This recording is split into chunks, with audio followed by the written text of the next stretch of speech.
Welcome, everyone. Thank you for joining us for this very important event today. We are excited to host this national dialogue on fortifying the workforce for America's mineral security. My name is Caleb Woodall, and I'm representing DOE's Office of Energy Jobs within the Office of Policy, and I'll be serving as your moderator throughout today's event. A few housekeeping items here on the next slide. The event is being recorded and may be posted on the Department of Energy's website or used for internal purposes. You will automatically be muted upon joining and throughout the event. We'll be using Microsoft Forms in a few minutes to gather your voluntary input on some questions during this event, and your response is entirely optional. DOE is just interested in getting your individual perspectives and not here to build consensus through that form. Also, throughout the event, the Q&A function in your Teams app will be open, and we'll be taking live questions during each panel session. So if you have a question for the panel, please don't hesitate to ask us. We'll also be using the Q&A function to share links and resources with you throughout the event. So do try to keep that Q&A pane open so you can see all the announcements we have. Finally, a recording will be posted on DOE's YouTube in the following weeks, and then also in the following days, all of you registrants will receive the recording and all the links referenced today for programs and opportunities. So on the next slide, why are we holding this event? We're really DOE is seeking to mobilize a broader network of champions for critical minerals and materials education and workforce development.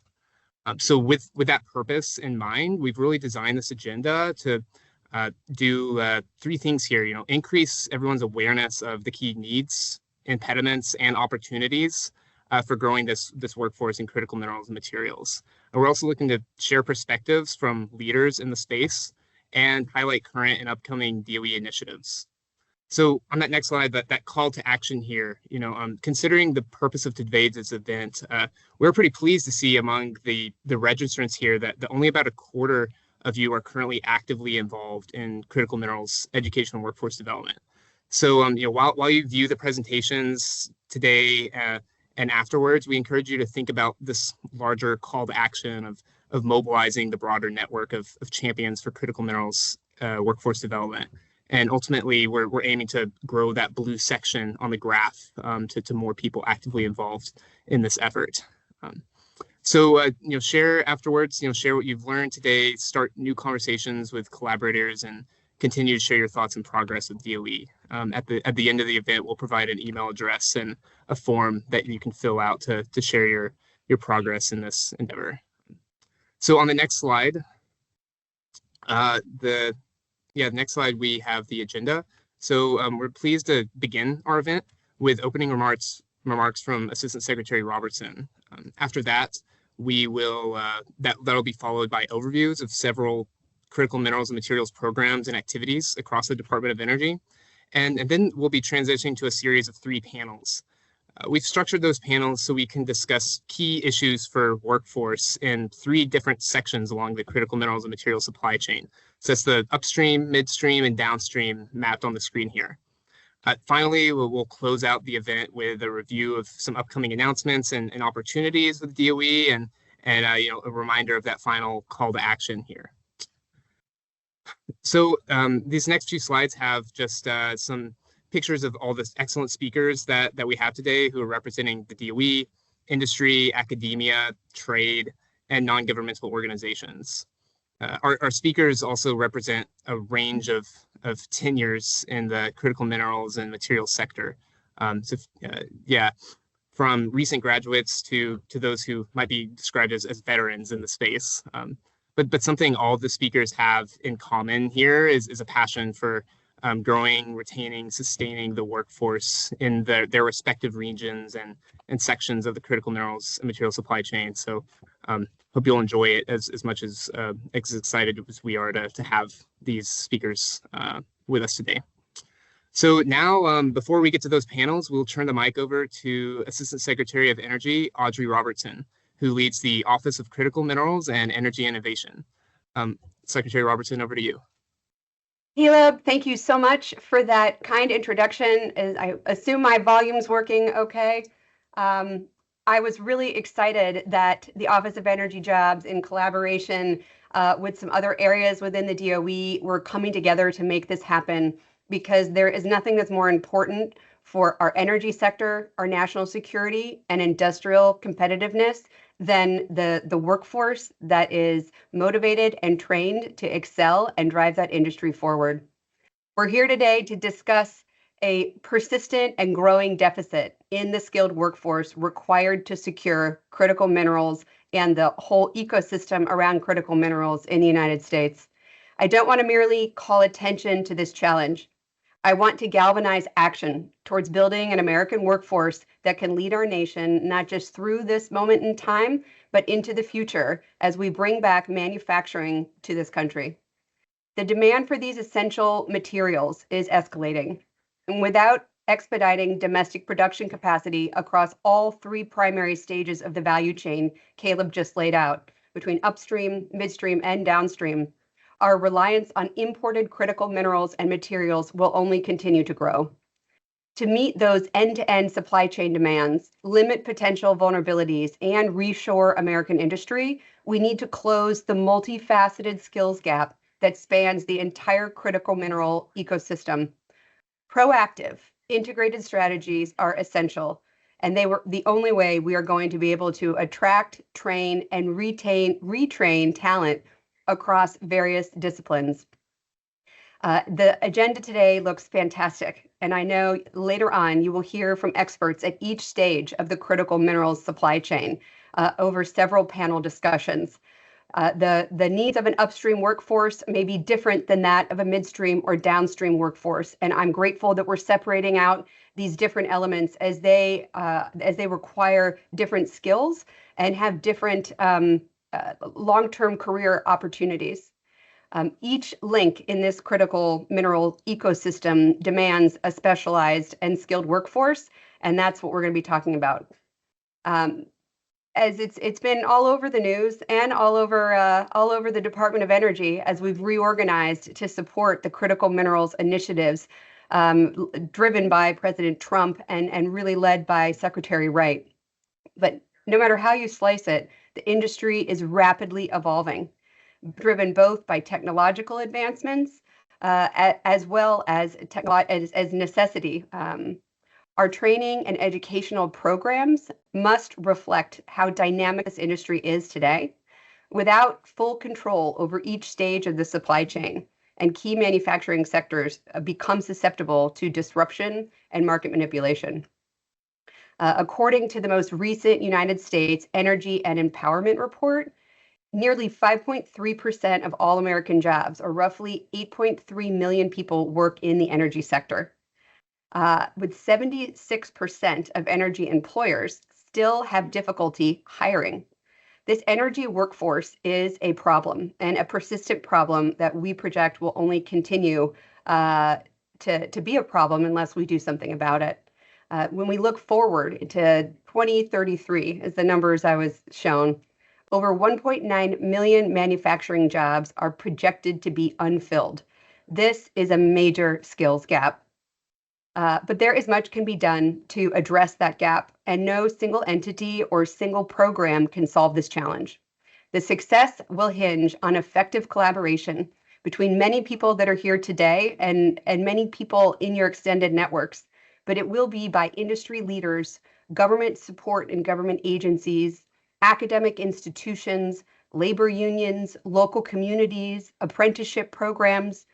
All of these different entities need to collaborate for us to cultivate and align educational pathways with the needs of this specific industry as it comes back to America and as we intend it to grow. The Critical Materials Collaborative was formed to lead the way in developing just these types of partnerships. As a convening entity within the Department of Energy, other federal agencies, and the broader U.S. critical mineral and materials innovation pipeline, we will play at CMC an invaluable role to build this skilled and adaptable, thriving American workforce. I want to thank each of you for your participation today and your willingness to join the conversation. I know that active two-way information sharing is what will change the national dialogue and advance the president's energy dominance agenda. Thank you again for being here today. I appreciate your support and look forward to staying on the line and hearing from our great panelists. Back to you, Caleb. Thank you, Assistant Secretary Robertson, for your leadership here, and we really appreciate your powerful remarks setting the stage for the importance of this national dialogue. But yeah, before we start our exciting presentations, we want to hear from all of you audience members. So if you could please scan the QR code on the right of the screen, or use the link posted in the Q&A function, or maybe even if you prefer the brute force method of typing in this URL in your browser. We'd love to hear from you, and really we're trying to gauge the audience's awareness of the career opportunities available across the critical minerals and materials supply chain, and your thoughts on the needs, impediments, and opportunities for fortifying our nation's workforce for critical minerals. So I'm going to stop talking, give you a couple minutes to fill out the survey, and we'll come back in just a couple minutes. Thanks.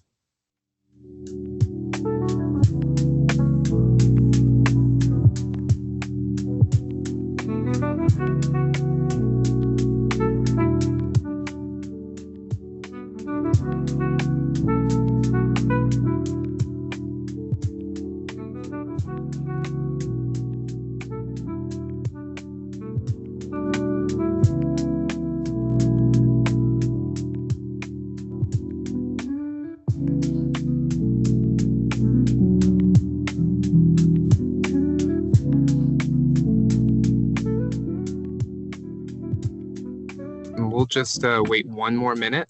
Again, thanks for your input here.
All right. Again, thanks everyone for adding your input here. And if we could go ahead and get the results on screen. If you're still filling it out, please continue to do so. No worries. Just going to take a quick look at some of the results that we're seeing from the audience. So, first off, we're curious just what's the audience, where are we along the supply chain? And pretty interesting, we're pretty much an even split across the supply chain, and having about a fifth of you also just not associated with anywhere in the critical minerals supply chain. So that's great to know, and that'll be great for informing our discussion going forward.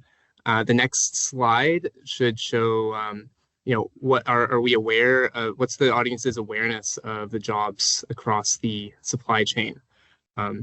So we're seeing that actually it's only about a quarter of people are aware of, a quarter of respondents are aware of the opportunities in about each of the sectors of the supply chain. And again, it was possible to select more than one. So that's interesting that we have a relatively low awareness of the respondents here.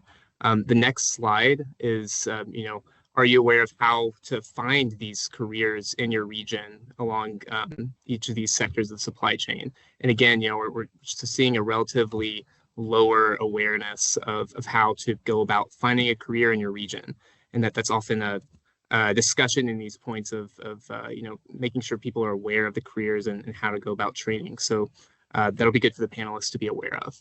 And then the next few slides are needs, impediments, and opportunities. So if you could scroll down a little bit and we just see which needs are getting the most hits here. We kind of see attracting new talent at the top and raising awareness and promoting career pathways at the bottom.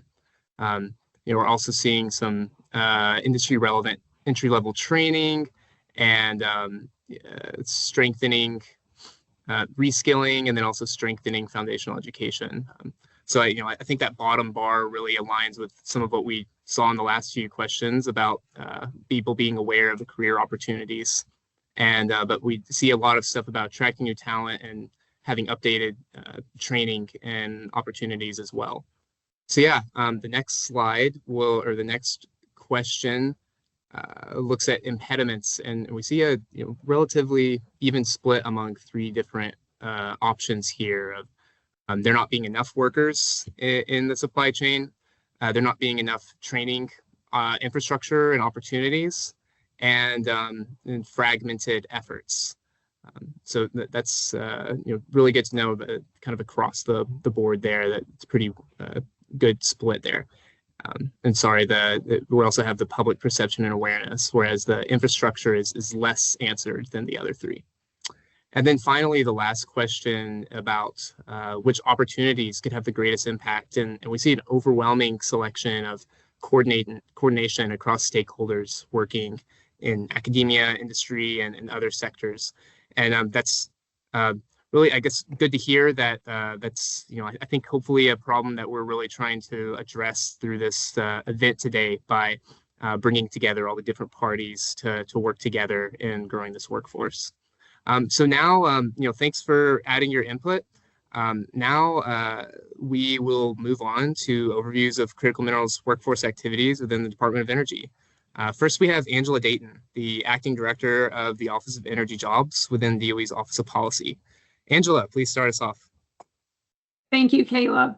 I'm excited to talk through that at the Department of Energy, we are really focused on delivering affordable, reliable, secure energy through several priorities. And today I'm excited to share how the department is working to fortify a domestic critical materials workforce to bolster our critical mineral production and supply chain. If you don't mind, next slide, please. We know it's imperative to cultivate a robust and adaptable workforce capable of meeting the evolving demands of the energy sector to ensure that the U.S. maintains energy dominance and leadership in energy innovation and deployment. The 21st Century Workforce Advisory Board actually plays a vital role by offering strategic guidance and recommendations to the department on workforce development challenges and opportunities, ensuring a coordinated and effective national approach. This federal advisory board provides a collaboration between government, industry, academia, and labor, and is essential for ensuring that the government is informed by key stakeholders so we can maintain our competitive edge in the global energy market. On July 9th, 2025, the advisory board actually published a report that fully supports the administration's commitment to the American energy independence and economic growth. The report's recommendations align with the administration's focus on creating high-paying jobs and expanding opportunities for American workers in the energy industry.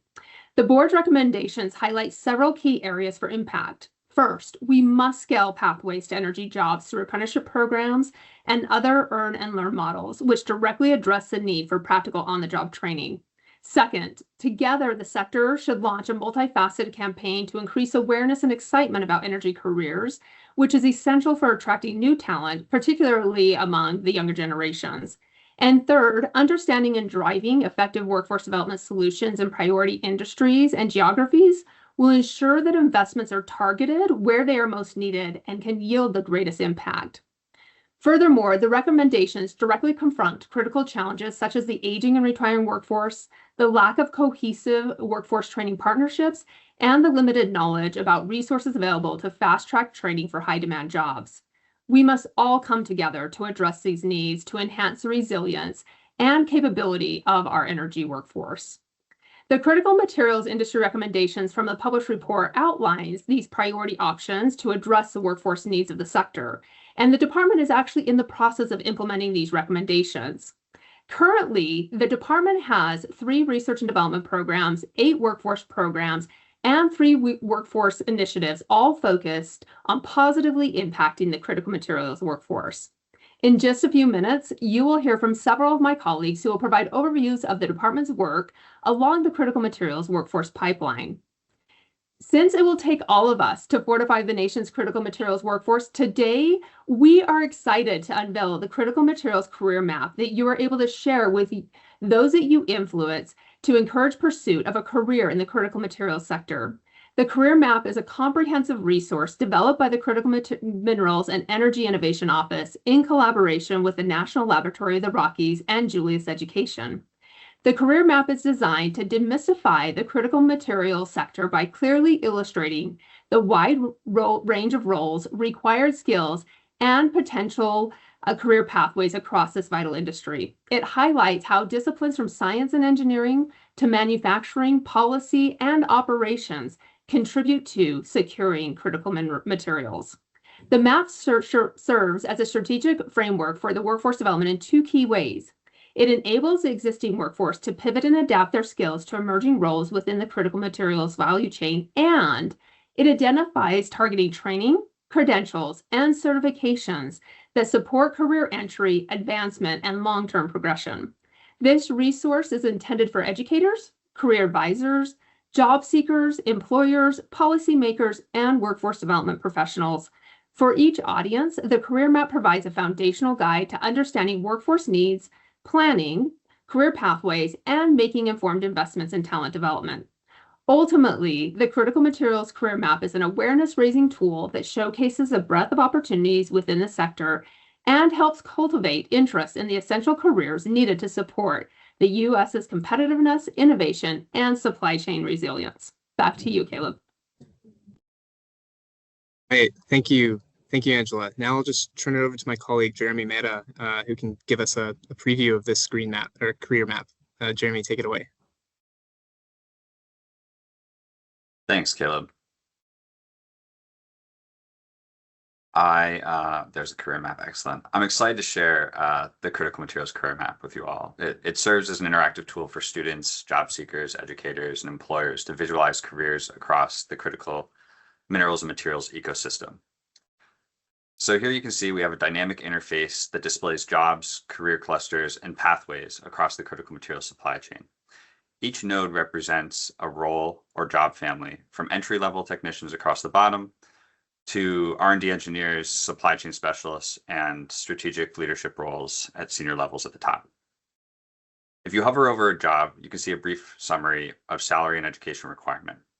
You can click details to pull up a window showing role description, including typical duties, required education and credentials, key skills, and other information that employers might be looking for. This helps you understand what people do in that role and what you need to get there.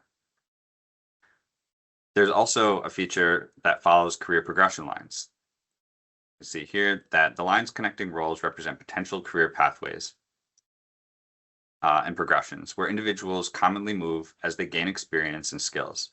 This tool illustrates not only the vertical growth, but also the sideways pathways where expertise can transfer between subsectors like processing, materials characterization, recycling, and advanced manufacturing. One thing I want to highlight is how the connections on the map work. The lines don't just show traditional career advancement. They also extend horizontally and even downward, revealing typical entry points where individuals commonly transition from prior roles. This is powerful in 2 ways. For individuals, it helps you work backward from a dream job to understand the roles, experiences, or skills that can realistically lead you there. For employers, it identifies talent sources, including adjacent roles or industries that may not be obvious but possess highly transferable skills. Let's see. Another feature in the career map is the search function. So you can use the search bar to search a skill or an interest area. Here's chemical as an example, and it pulls up all of the jobs that have a relevancy to that term. This is powerful to explore pathways that are related to specific degrees, interest areas, or backgrounds. So I wanted to point out that this tool isn't just static, it's interactive. You can explore the ecosystem in the way that you think about your career, whether you're in early career, mid-career, or you're advising students. It helps you see both where you are today and where you can go next. So this is a career map in action. It's important to keep in mind this tool isn't standing alone. It's built on programs, partnerships, and initiatives that actually create these pathways in the real world.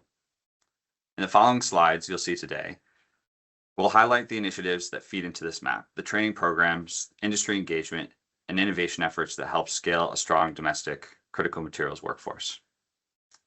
We can return to the slides.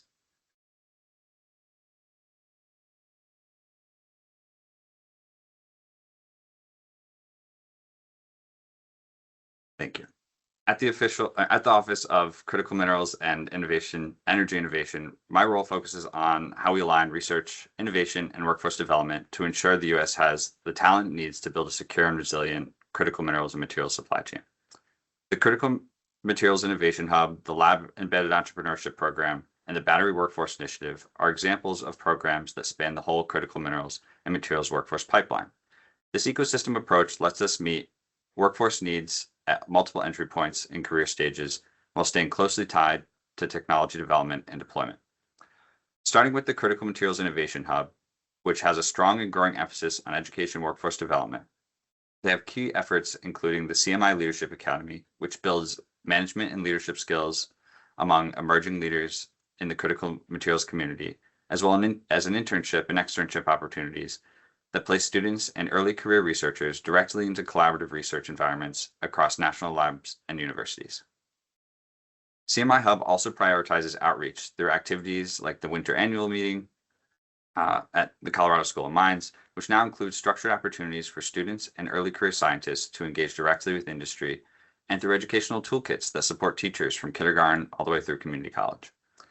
Altogether, these efforts help build a well-prepared and multidisciplinary talent pool, one that's already translating into over 1,000 alumni applying their skills across government, labs, academia, and industry. Next slide, please. Another important piece of workforce landscape is a Lab Embedded Entrepreneurship Program, or LEAP. LEAP is a 2-year fellowship that embeds entrepreneurs directly in national laboratories, giving them access to world-class facilities, technical expertise, and business development support to help move energy and advanced manufacturing technologies toward market. While LEAP isn't exclusive to critical minerals and materials, many fellows and startups in the program are working in this space, helping translate lab-scale innovations into commercial solutions that strengthen domestic supply chains. In its 10 years of operation, LEAP has supported 200 startups, creating nearly 4,000 jobs and helping secure almost $5 billion in follow-on private capital, demonstrating how entrepreneurship and workforce development can reinforce one another. Next slide, please. Finally, I'll touch on the Battery Workforce Initiative, which focuses squarely on scaling the workforce needed for a rapidly expanding domestic battery manufacturing sector. The initiative convenes industry leaders, labor organizations, and federal partners, including the Department of Labor and the LiBridge Alliance, to develop national training guidelines and industry-recognized credentials for key battery manufacturing roles. Through employer listing sessions, job task analysis, and manufacturing facilities, and engagement across the battery ecosystem, BWI is helping employers meet growing demand for skilled workers while also improving career advancement. In summary, these programs are about building talent alongside technology, so workforce readiness keeps pace with innovation and investment here in the U.S. With that, I'll kick it back to my colleague, Caleb. Thanks. Thank you, Jeremy. Now I'll step in and mention a few more programs within the Office of Critical Minerals and Energy Innovation. So on this pipeline figure here on the screen, I will discuss the programs, these programs here, ranging from large-scale R&D efforts containing key workforce components to programs dedicated to education and workforce development. First, the core CEM regional phase projects will establish regional, on the next slide, these projects will establish regional consortia with the aim to accelerate the development of critical minerals and materials supply chains. In addition to executing expansive R&D activities, These 8 regional projects will make significant efforts to prepare the next generation of highly skilled technicians, skilled workers, and STEM professionals through various activities involved in the projects. The projects are currently undergoing negotiations and are expected to begin work next year. Now on the screen, the Mine of the Future Proving Ground Initiative. DOE recently released a Notice of Funding Opportunity, or a NOFO, for this initiative on November 14th. The goal of this initiative is to advance innovative technologies, strengthen America's supply chains for critical minerals and materials, and train a new generation of miners. So that we're currently accepting NOFO applications for this initiative, and the deadline was recently extended to January 30th, 2026. We look forward to seeing a lot of great applications on this initiative. The next slide shows the Mines to Metals University program. This program would expand and enhance mining education opportunities at U.S. academic institutions. This concept is inspired by DOE's Nuclear Energy University program, which since 2009 has consistently supported nuclear energy research and equipment upgrades at U.S. colleges and universities, and has even provided student educational support over the years as well. The DOE plans to release a request for information to improve the planning of this program. It hasn't been released yet, but once it is, DOE anticipates to accept responses from stakeholders for about 45 days. So stay tuned for updates here. We'd love to get your input. The next slide, finally, I'll just summarize a few student opportunities to do critical minerals research and leadership training at the DOE.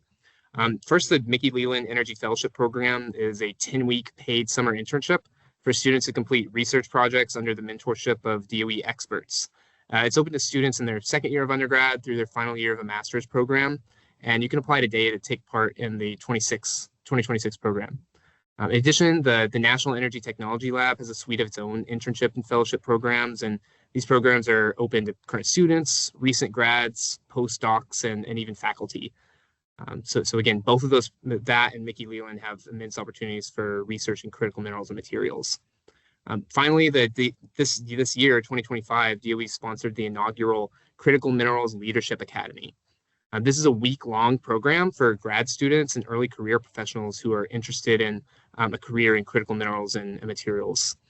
The program comprises lectures, workshops, and field excursions with the aim to build capacity and expertise across the nation, overall seeking to build that next generation of leaders in the critical minerals and materials space.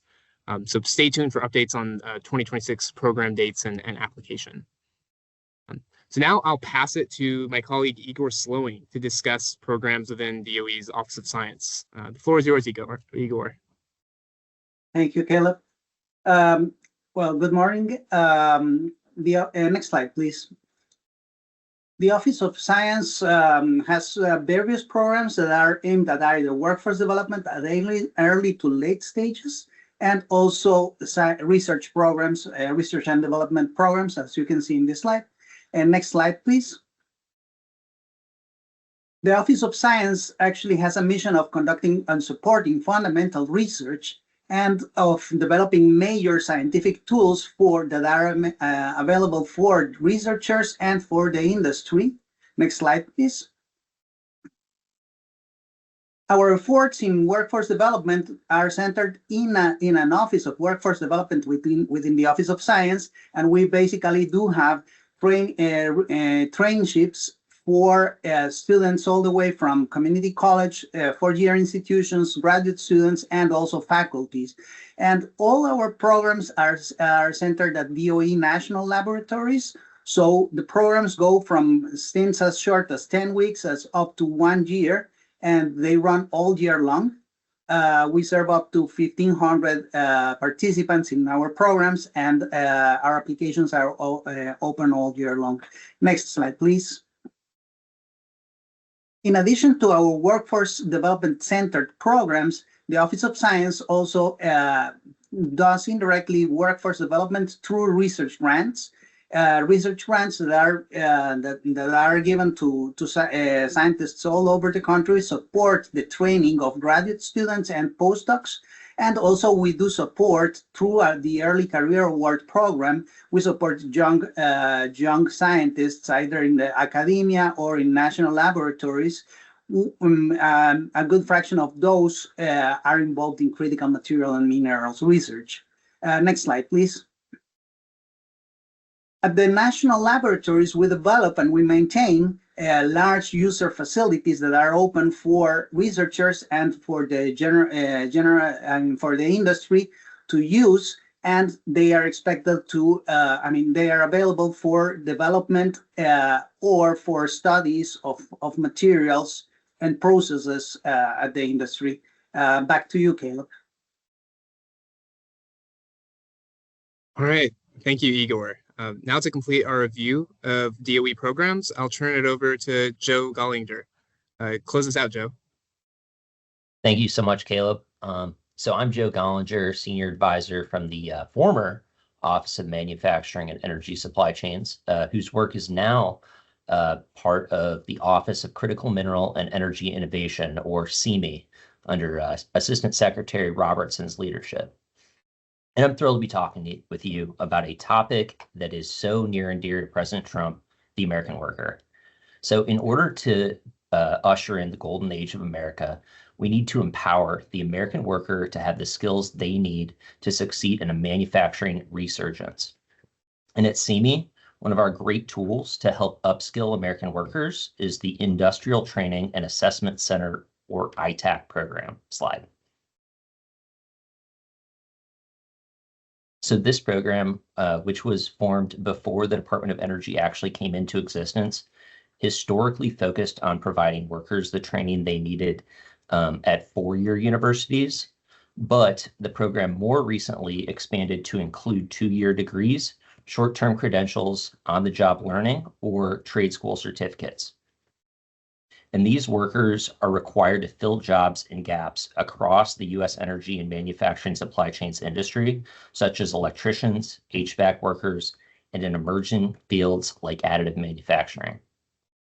ITACs also directly support the Critical Minerals Directive that the President has given DOE and CME in particular. Slide. So to date, there have been two ITACs that specialized in lithium, specifically providing students with extraction and processing training to support growing lithium industries surrounding large deposits in Southern California and Southern Arkansas. And we are excited by a study our great scientists are producing at Oak Ridge National Laboratory to inform on a new wave of workforce vulnerabilities for extraction and processing of critical minerals. And this study will help CME better direct the ITACs of the future. Under Assistant Secretary Robertson's leadership, CME will be able to make the next great investment in the critical minerals workforce. So thank you again for holding this important forum so we can look forward to the future of the energy worker in the golden age of America. Thanks, guys. All right. Thanks a lot, Joe. So now that we've covered DOE initiatives and programs, it is time to hear from our experts and practitioners doing the great work of preparing and employing our nation's critical mineral workforce. So as I said, we're going to do a series of 3 panels down the supply chain, and we're going to start with the Upstream panel. So Upstream is the beginning of the critical minerals and material supply chain, which involves the crucial steps of mining, extracting, and concentrating raw materials from sources like hard rock, brines, clays, and other deposits. So during this panel session, speakers from academia, industry, and non-governmental organizations, shown on screen here, will hold a discussion targeted at enhancing the workforce for the upstream critical mineral supply chain. The panel structure will consist of panelist introductions, moderated panel discussion, and audience Q&A. So please submit questions through the Q&A button. We'll have 5 minutes at the end of each panel to answer some of the audience questions. Our panel will be moderated by Dr. Andrea Brickey of the South Dakota School of Mines and Technology. Dr. Brickey is a professor of mining engineering and management and is the professor of the director of the Office of Professional Education. Prior to her career in academia, Dr. Brickey held multiple roles in the mining industry. Her focus was primarily on mine feasibility and design at numerous operations and projects around the world for various commodities. At South Dakota Mines, she conducts research and teaching activities and delivers several mining-specific professional development programs for mineral industry partners. Dr. Brickey also currently serves as the president of the Mining and Metallurgical Society of America and is a co-founder of the Black Hills Women in Mining chapter. Andrea, I'll hand it off to you. Thank you, Caleb. I appreciate that. Well, I'm really excited to be able to participate in this excellent event and on a very important topic and one that I'm very passionate about. And we have a great slate of panelists. And so I'm going to turn it over to them and to let them introduce themselves so we can learn a bit about them before we start peppering them with questions. So I'll turn it over to let's see who's first. Misael? I think there's a slide. Hello, everyone. My name is Misael Cabrera, and I serve as a professor of practice, director at the School of Mining at the University of Arizona. I'm also fortunate enough to hold the David and Edith Lowell Chair for the School of Mining. My history is I've been an environmental professional for 3 decades, and in that journey, I realized that all of the solutions to our planet's most pressing problems involve minerals, and we can't recycle our way out of it, so we need to do a lot more mining. Currently, I operate with outreach, recruitment, and interdisciplinary research at the university. And the most important thing I wanted to talk about in my intro is that we've done some research on what it takes to recruit students into the minerals industry. And what we found out is that a very high percentage of students believe that mining is still just all manual labor and is still very dangerous. Students also want jobs where they can choose the location where they're at. And in the materials and mining industries, a lot of times you can't control where the ore deposits are. Lastly, what I want to say is that in order to recruit more folks into the mining workforce, we first have to create awareness, because from awareness, you get to interest. From interest, you get to exploration. And after exploration is where you get to engagement. Thank you so much. All right, up next, Saskia. Perfect. Thanks, Andrea. Hi, everyone. I'm Saskia Diveston. I am currently the Chief Advisor for Research and Development for the Copper Product Group with Rio Tinto. And my history with processing, mining, metallurgy is long. My dad was a metallurgist, so I actually literally grew up and actually literally swum in tailing impoundments back in the day when we thought that was okay. And so literally it's in my blood. It doesn't have any negative effects at this point, but I think that one of the things that has always appealed to me around the mining industry is the complexity. And I've been lucky over time. I've kind of seen both sides of it. I started originally as faculty, and you can see how long ago by my lovely dated conference wear there back in the late 90s as a professor. And then I jumped ship. I actually saw that there was this opportunity to go into industry and see what it was like from the other side. And that picture there, under current prices, I'm holding about $4 million of gold there in my hand. So again, to have that kind of experience with the career, with a background in mining and metallurgy, I never thought was possible. And so I think for me, that's really been the opportunity that being in this industry has provided, is this ability to solve really tough problems that are scientifically based, but also have an economic, a business, a community component. And I actually think that's an opportunity for us to help, is really have people understand what a complex industry mining is and how many aspects it has and the layers. And I think that's what in part appeals to our younger generation. And really thinking about that is one of the things I think we need to have underpinning as we think what this workforce development looks like. So thank you. Thank you. All right, up next we have John.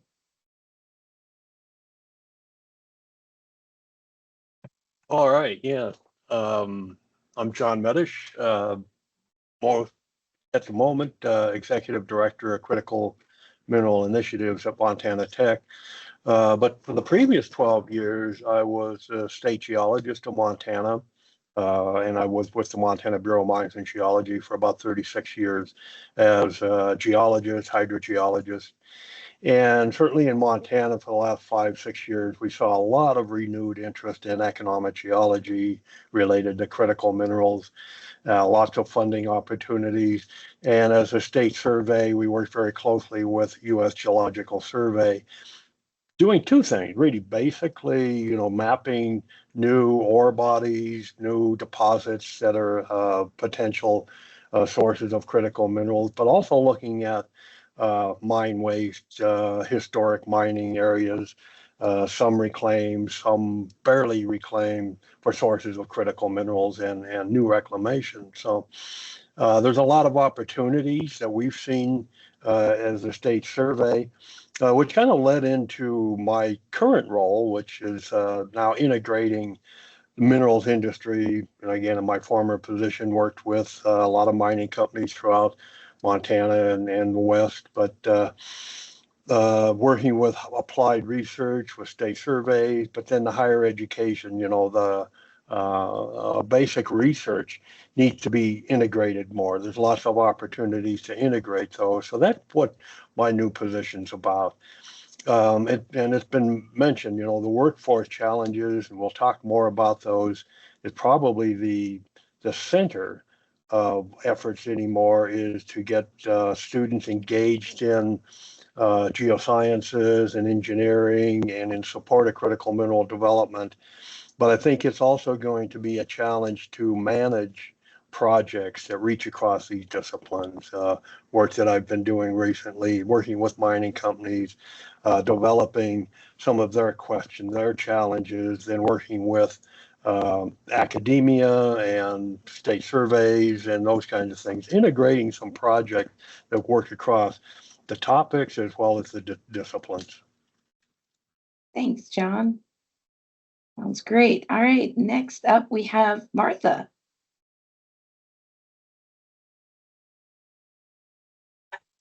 Sorry about that. Hi, everybody. My name is Martha Newell. I'm an Army veteran and former paramedic. So I started my working life in roles where safety, reliability, and teamwork are integral. But I did also grow up in New England, and so I didn't really come from a mining region. My path into the mining and minerals space really found its way through broader natural resources policy. I spent several years on Capitol Hill working on natural resources for Representative Don Young and then Representative Mary Peltola, both from Alaska. One was a Republican, Don Young was Republican, Mary Peltola was a Democrat, but working for members from different parties representing the same resource-rich state really gave me a bipartisan and practical grounding in how to think about resource development and natural resources policy nationwide.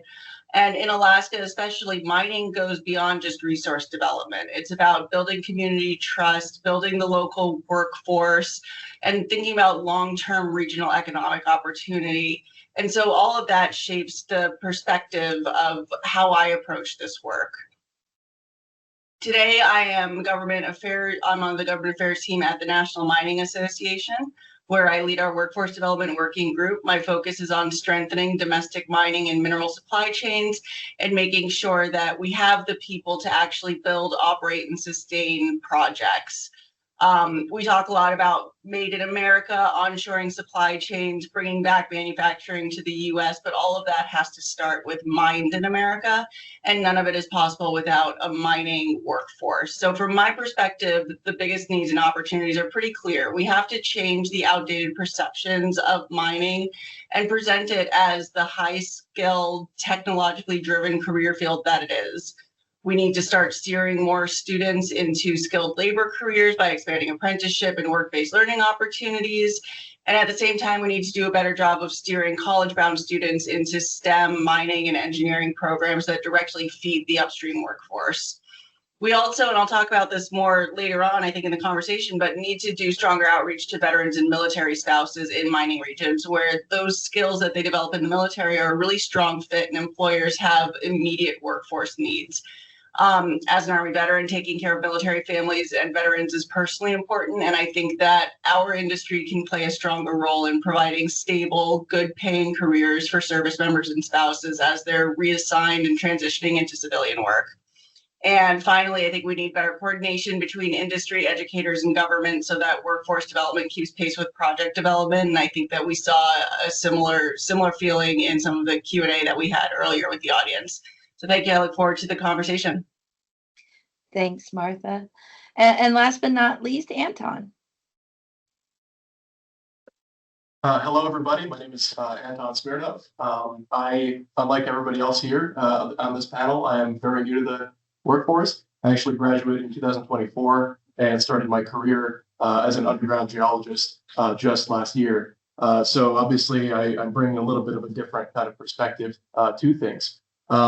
I was fortunate to grow up in a mining region, the historic copper country of Upper Michigan. So a lot of my early interest, certainly in this field, definitely came from that. Now that's not currently a mining region, so I definitely experienced what comes after an active mining sort of experience for a community. So and recently, more recently, I moved to an actual mining community, so I've seen both sides of things. I love in this industry the challenges of what Saskia was mentioning, the complexity of the challenges that we need to address here. So that's really what has attracted me and kept me going during this first year, and I expect will keep me going forward. As an underground geologist, my main goal essentially is to make sure that the mine that I work at continues to produce ore. So I spend a lot of my time underground looking at rocks, making sure that ore is good and no waste is getting into that ore stream. So basically quality control. And in my view, as a recent graduate, one of the biggest challenges for our industry is the shrinking number of active geoscience programs in the country. That's been affected a lot by COVID. But I know for myself, certainly, that when I was interested in this career, the amount of these programs was, especially the ones that I wanted to go to, that were teaching the things that I was interested in, was quite limited. So I think that supporting those programs is a very, very important part of continuing the health of our industry. Thank you. Thank you, Anton. All right. Well, we're going to turn to asking our panel some questions here. And then at the end of that, we will have an opportunity for some audience question. And so as you can see, we have a very diverse panel with a background covering geology, exploration, mining, metallurgy. And so this is I appreciate everybody's input here. So our first question, beyond traditional recruitment methods, what innovative or underutilized strategies have shown promise in attracting talent to critical minerals training programs? And I'm going to start with John here. Okay. Yeah. In my previous life as state geologist and working for the Bureau of Mines and Geology, I also worked, a fair amount of my career was in groundwater. One of the things that came out, and this is going back 20 some years ago, was developing a field course. And in geology, every geologist knows that traditional field methods course in geology. But what the Bureau of Mines and Montana Tech developed was a hydrogeology field course. And the content doesn't matter, but it was, 5-6 week course focusing on what a hydrogeologist or similar engineer would do in real life, as it were.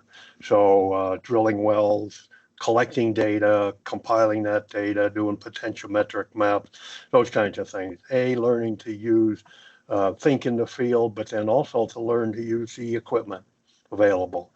Over the last couple of years, we have the Mineral Symposium here at Bureau of Mines and Geology in Butte, Montana. And as part of that, and really kind of the request of a lot of people, was to develop just even a one-day field course as part of this.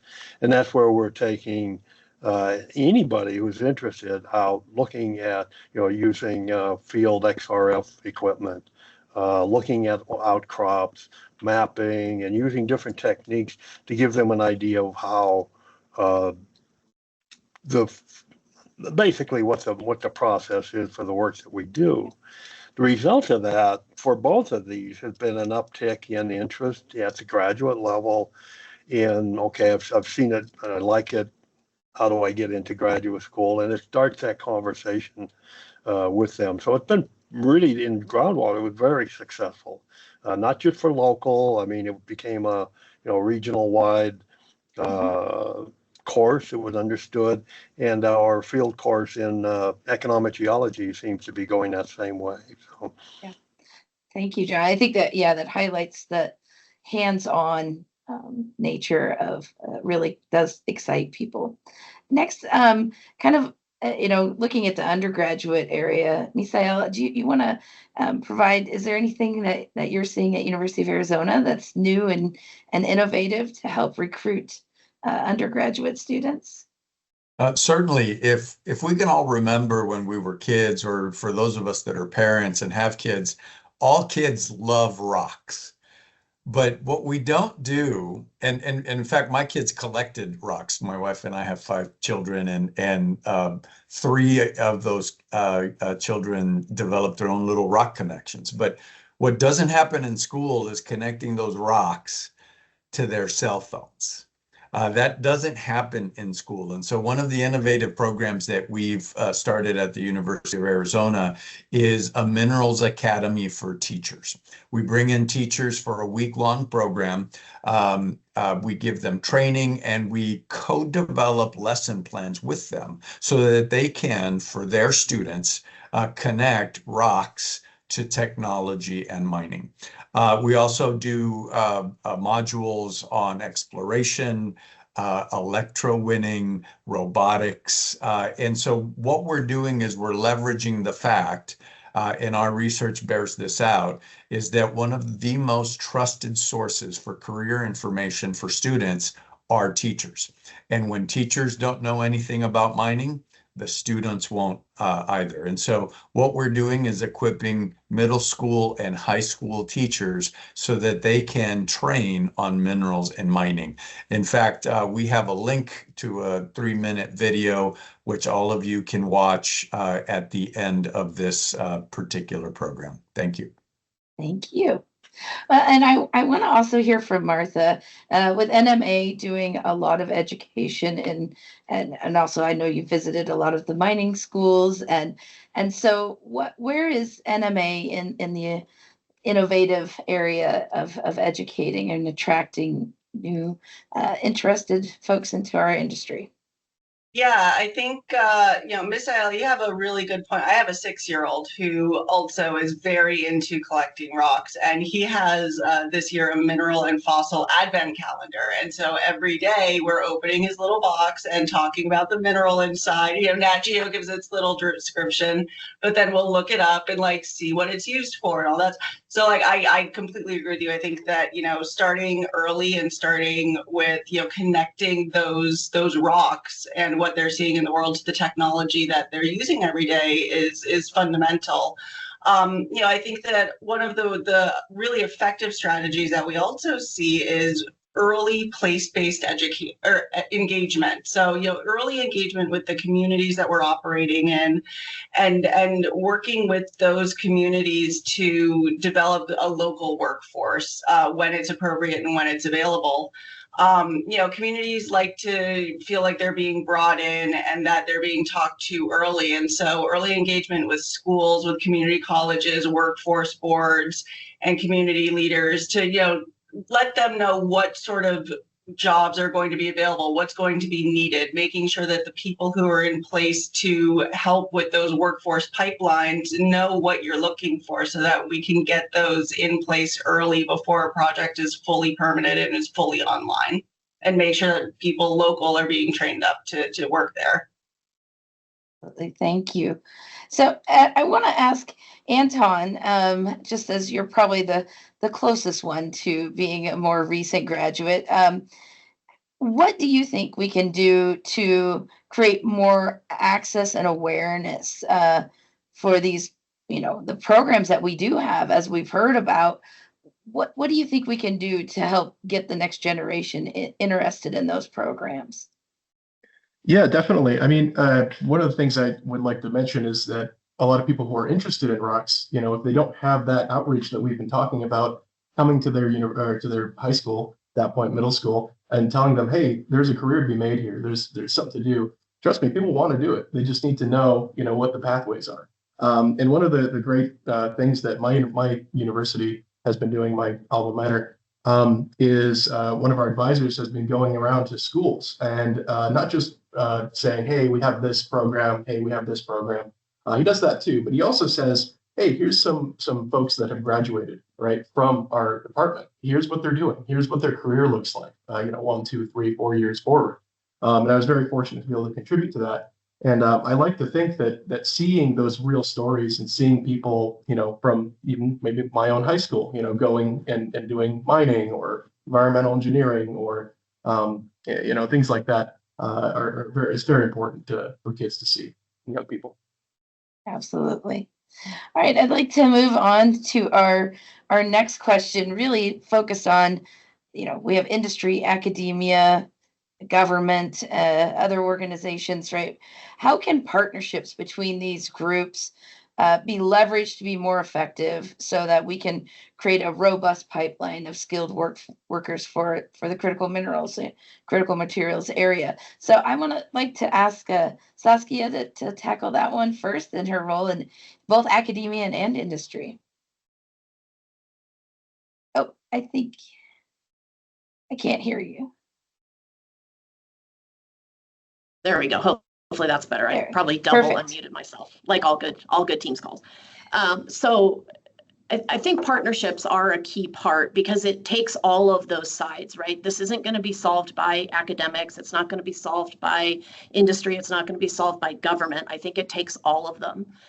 I think critical minerals is an interesting perspective, and Martha brought it up really well, right? We have two aspects to this. One is mining in general and minerals processing. Critical minerals is a subset of that has some added challenges that I think is only now really starting to be better understood, right? When you start to look at the scale and the economics when it comes to critical minerals, it's got a couple more challenges than just mining the traditional commodities, right? And so I think there's a piece for us to really think about this differently, right? And again, we absolutely need to think about partnership from a long-term perspective. But if we really want to make a change and really start to kind of address the, pun intended, critical mass that we need for critical minerals, I think we've got to really think a little bit differently on how do we actually upskill in that. I don't want to even say early career, I'm almost in that mid-career, because if you look at, for us to deliver critical minerals, we really need to think about the application, the integration, the actual delivery of the materials for the rest of the midstream and downstream. And I think that's where we're continuing to see some of the gaps is we have had a period where we haven't had enough students graduating. We've had people leaving, we have workforce leaving. And so we don't actually have that mid to senior tier even enough to help from a critical mass to help educate, really teach people what it's like to run an operation. And so I think that's an area where we haven't really thought as much about. And there's an opportunity for us, again, as this ongoing dialogue to say, how do we buffer that as well? Agreed. Martha, along those lines, from an organization like NMA, how do you view this? Yeah, and I think Saskia kind of hit the nail on the head, right? Like the most effective partnerships start with real industry needs, not what academics and bureaucrats and lobbyists think that the workforce should look like. I think that it works best when it's grounded in the actual jobs and competencies that are needed by mining operations as they're scaling up. And industry really needs to be clear about those needs, for everything from skilled trades, equipment operators, to the engineers and environmental professionals, right? Educators and training professionals need clarity when they're designing programs that will directly lead to jobs. I also think that, when we're thinking about potential partnerships and new places where we can engage a workforce, we should be thinking more about veterans and about service members, right? Like the military is constantly churning out new people, and there is so much overlap between military skill sets and what's needed in the mining industry. I said, I'm an Army veteran. I was a medic. When I got out, I had a driver and mechanic badge because I had logged some ungodly amount of hours behind a 20-ton truck, right? And so, like, I could have gotten out and done something with that license that I had picked up. People coming out of the military pick up all kinds of licenses for heavy equipment machinery, mechanics, logistics, safety, environmental concerns, right? So I think that there's a lot of overlap, and that is a population we should be looking at more, especially when you're mining in areas that have a military presence. If you're in Arizona, Nevada, South Dakota, there are military bases there. So get involved, get the state associations, workforce development boards involved, and go there and make sure that they know that mining is a good industry with high-paying, skilled careers that they can easily transition into as they're looking for their next step. I think that's an excellent suggestion. Absolutely. With the time we have, we do have a few more questions I want to get to, but because I think this next one is really important regarding the future workforce that we need. What do you all see as the specific skill sets that are going to be needed? We know there's foundational skills that are going to be needed, that have always been needed, but what are going to be some of the new technical skills, the new areas that are, as our industry evolves, is going to be needed for the next generation, especially, even, and let's just focus on the shorter term. I mean, it's hard to predict 20 years out, but really in the next 3, 5 to 10 years, what do we see as some of the really critical skills that our industry is going to need that is maybe beyond the traditional skills that we have currently? I'll start that one off with John.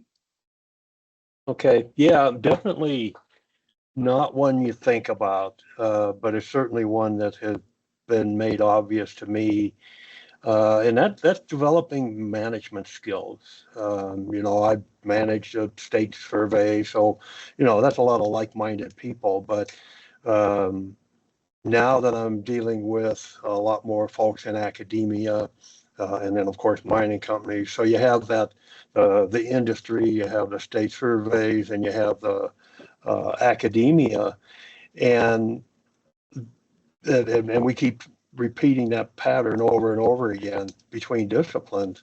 And now we're seeing the shift even from funding from Department of Defense or Department of Energy, that the projects that they're willing to fund need to be technical readiness level 5 and 6, which is on site building things, which is what's exciting the mining industry and mineral processing.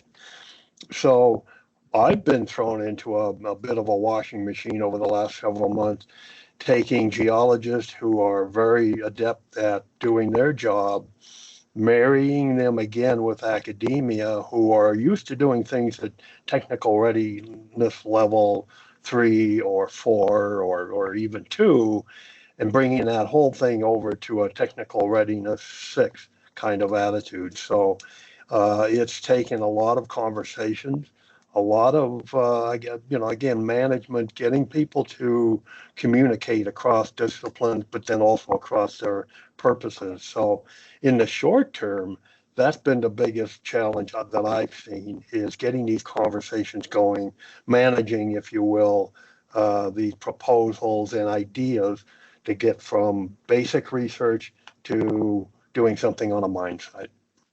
Yeah, absolutely.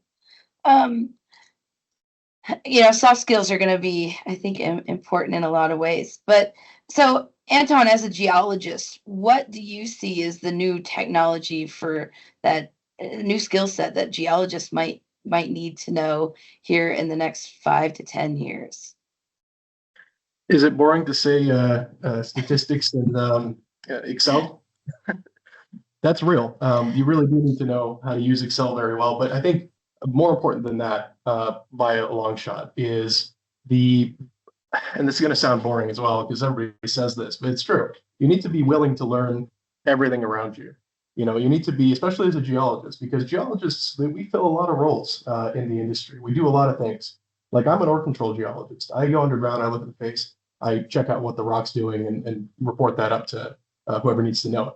But there are also resource geologists who look at drill programs and things like that. They plan them. There's exploration geologists that walk around in the field and find new deposits. So there's a lot of skills to be learned. So the willingness to learn those skills and go out of your box and sort of develop your own skill set is critically important. That's probably the most important thing I've seen here in my first year and so.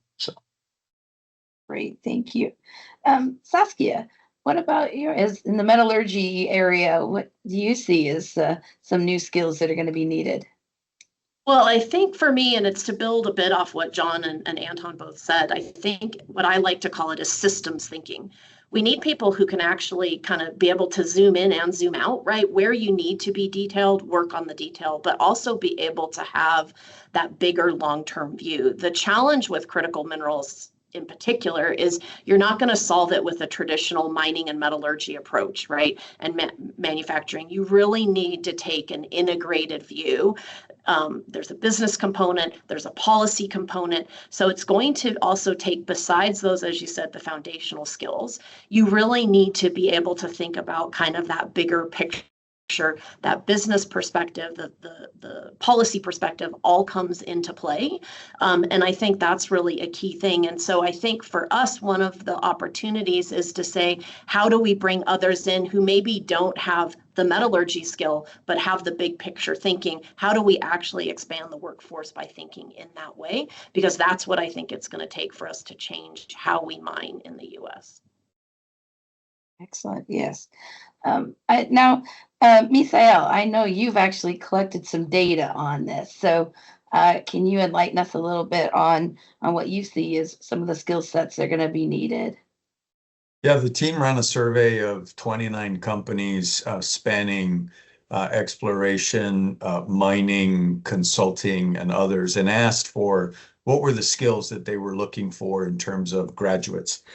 Data acumen was a big one. Folks really want to hire entry-level people who are good at understanding and managing data, as Anton talked about with Excel.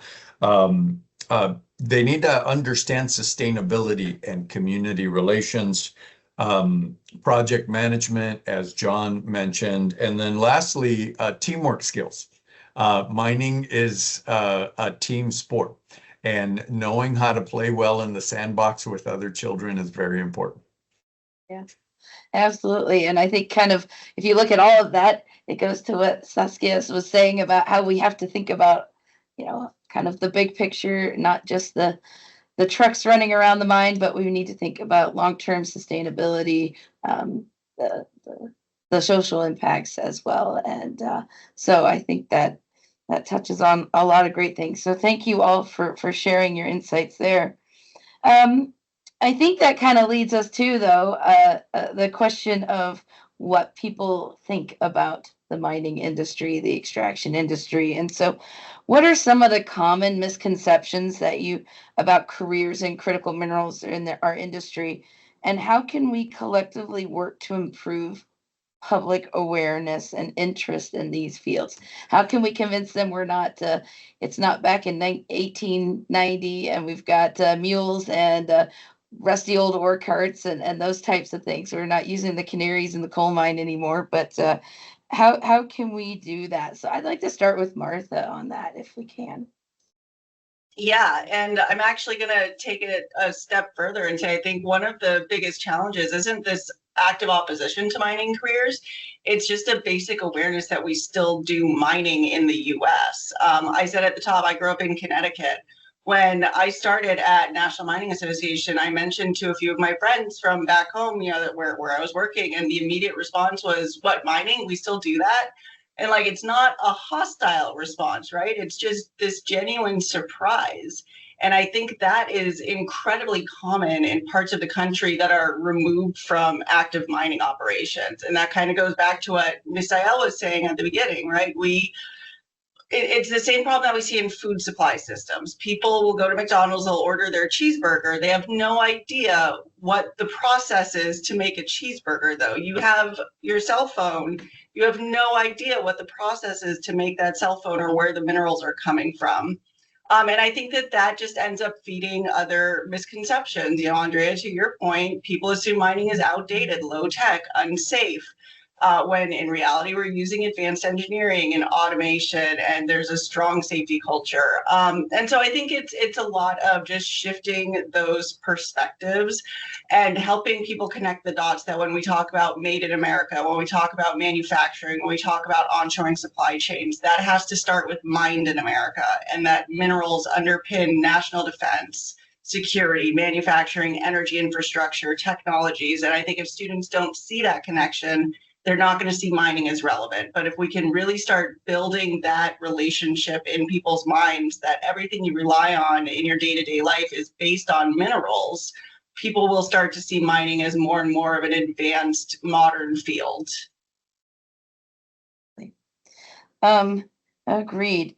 John, I mean, you've had a lot of careers in the mining industry. What are your thoughts on some of the misconceptions and how we can get folks to consider this as a career? Yeah, I mean, a lot of my career was in Western Montana, and maybe people don't know, I mean, the Butte area, Clark Fork River in Montana into Idaho, it's one of the largest Superfund sites in the country as a result of 100 plus years of mining. But as you mentioned, mining started in the 1860s and well into the 1970s before things reduced. So we're living with that reclamation challenge for the last 40 years. And Butte isn't the only area, certainly not throughout the West, in Montana. So there's some large scale mines that have been somewhat reclaimed. Even, our mining was acceptable, but even reclamation standards 30 years ago are not what they are now.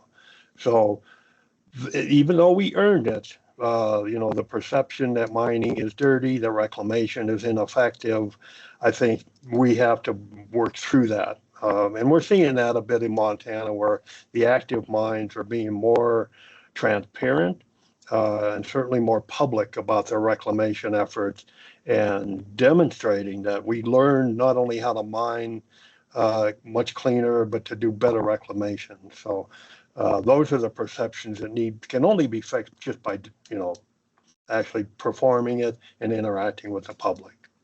Yes, excellent. Yeah, agreed. Thank you, John.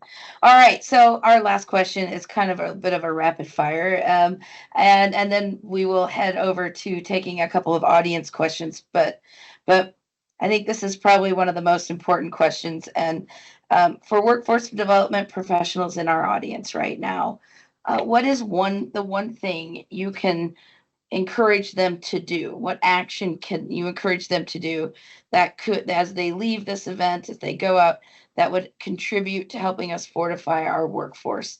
And so in their area, in their region, in their discipline, what are your thoughts there? And I'll start with Misael, and we'll go around here. Certainly, one of the most trusted sources of information for students is people who actually work in the field. So what I would say is invest time in K through 12 education, helping to connect the dots between awareness to interest to exploration to engagement. Thank you. Anton, your thoughts? Oh, Sorry. I would agree with that. I think the most important part is at the very beginning. And if people can show young people what their career looks like and inspire them to follow in their footsteps, that's the most important thing. Excellent. Saskia. So I think where we need to focus is really in that mid-tier career perspective. As I said, I think we have a lot of focus on the early career. So I'm going to say something like whether we want to say like Teach for America, Mine for America program, or a Mineral Corps, where we start to think about how we can bring people into the industry in a different way so that we actually have that education and we're starting to fortify not just that early career force, but that mid-tier, where I think there's a pretty big gap, and I actually think it's going to get worse in the next few years. So that's where I think we should really start thinking differently. Yeah, agreed. John, I'll give you a few similar seconds. thought. Yes, I think it's mid-career, or I'll say graduate level activities. And again, like we see more and more discussions about what this mine means, what it can produce, and the activism, I think, is educating the public again. But somewhere along the line, it was mentioned earlier, is that this mine represents jobs, and not just mining jobs. I mean, there's a lot of support, both STEM education, but then also traditional trade and things like that. And that's where I think the entire, whether it be the federal government, the mining company, academia, really needs to trot that out when there's a mine or a project proposed to demonstrate the kinds of job opportunities that are there. Thanks, John. All right, well, we've reached the point where we're going to have a few audience questions. We want to make sure we get a chance to get some of their thoughts in here. So we've had a couple of questions on entry points for non-degree or non-STEM degree. Can you speak to career opportunities for students not planning to go to college? So what are the other opportunities we have? And I'll just open that up to anyone who's interested in tackling that one. Or I'll call it Anton. Go ahead. Well, I can just briefly say that for trades and people who don't want to go to college or can't, or for whatever reason, we have all of our techs that work for us and with us at NGM. Most of them don't have a college degree, and they do very good work, very fulfilling work. Honestly, we couldn't do our job without them. So that is a great example for folks that don't have a college degree. As I like to say, there's literally a job for everyone, depending on what you're interested in, what your skill set is. You like to work outside, inside. The mining industry has a job for you. That's the absolutely. Anyone else? All right. Well, I'd like to ask this next. Oh, sorry. Go ahead. I was just going to say that mining of the future involves a lot of electrical and instrumentation and automation skills. And in Santa Cruz County right now, South 32 is building that kind of program with the local community college, specifically to train electricians, electrician 1, electrician 2, and then instrumentation technician. And so those opportunities for technical jobs without necessarily achieving a degree are proliferating around the state and around the country. And there are many more non-degreed workers in mining than there are degree workers in mining. So if you're interested, those opportunities exist. Absolutely. All right, our next. How do you see new technologies such as artificial intelligence, machine learning, autonomous equipment changing the workforce skills needed in the next 5 to 10 years? Oh, I'm happy to take this one because I work on this on a daily basis, quite literally. We have active work in the space of new technology that we're integrating. And a bit of it is what Misael said, right? All of this requires additional sensors and electrical aspects of work. So that's definitely an area. But actually in the shorter term, where we're seeing the biggest skill sets are needed are actually in change management.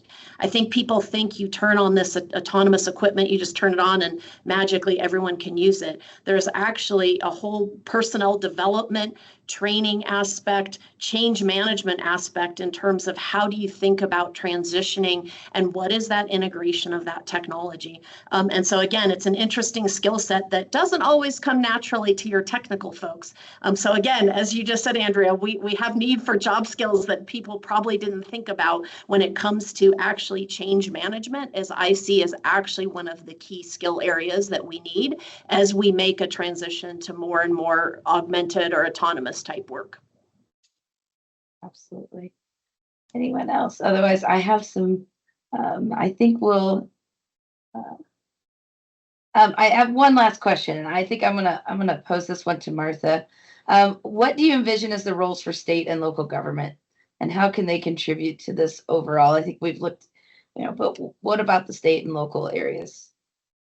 I think that a lot of it comes down to understanding the needs in your region and understanding the needs in your local spaces, right? Like I operate mostly on the federal level. So when I'm thinking about this, it's the Mining Schools Act. How do we get funding and support for mining schools broadly? It's how do we expand apprenticeships broadly? But I think that a lot of this does have to be bottom up information gathering where, I don't know what the needs are in South Dakota. I don't know what the needs are in Nevada. And how those compare to the needs in Alaska. So I think that the state and local governments have a really important role in making sure that first they're partnering with federal government to get funding for the programs that they need, but also that they understand the programs that they have and the funding needs in their states and in their regions. Excellent. Thank you.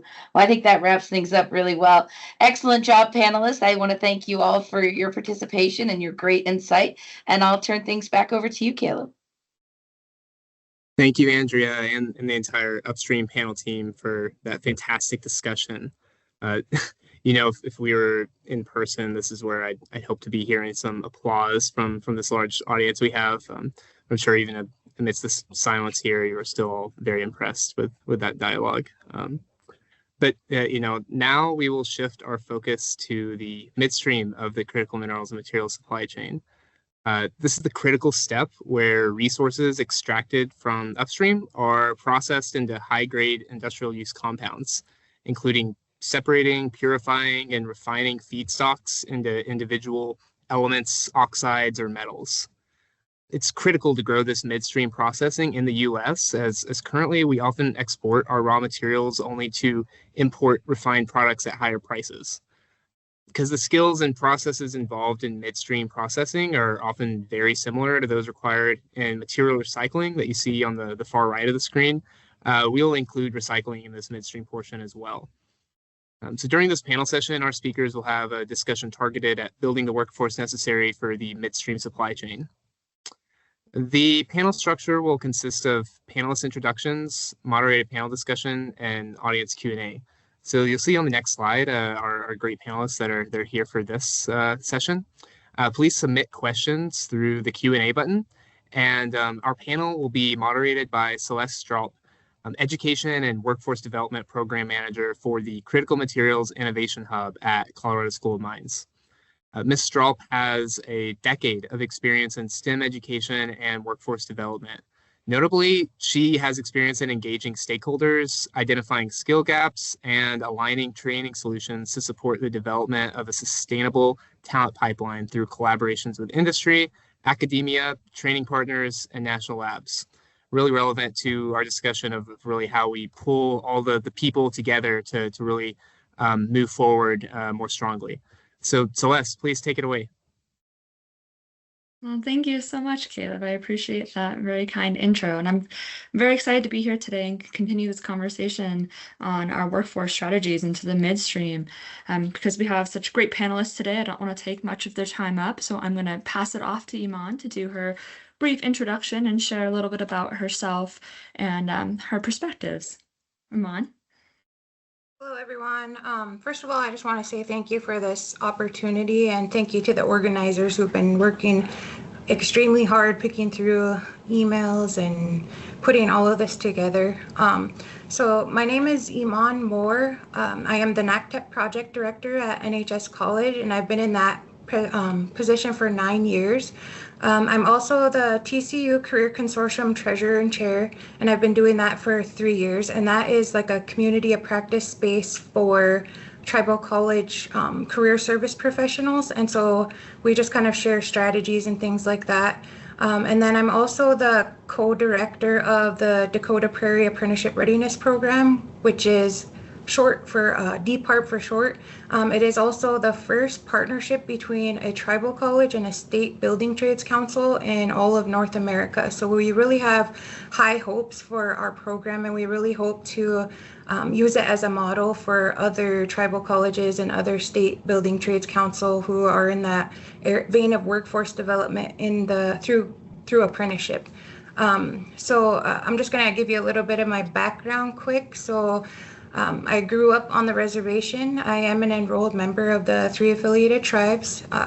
There wasn't a lot of things to do. We kind of focused a lot on spending our extra time playing basketball and things like that. And I attended high school majority on the reservation. And then there was a part of my 9th and 10th grade years where I went to like a larger public school in one of the bigger cities. And I saw like kind of like a big difference in the programming and the atmosphere of the school. And I remember just having this experience of thinking like there was such a chaotic kind of experience in my reservation school, and it was like I was really, really naughty. And then I go to this other school and it's like I'm really struggling. And so when I go back home again, I started to act right, and I started to really take my education seriously.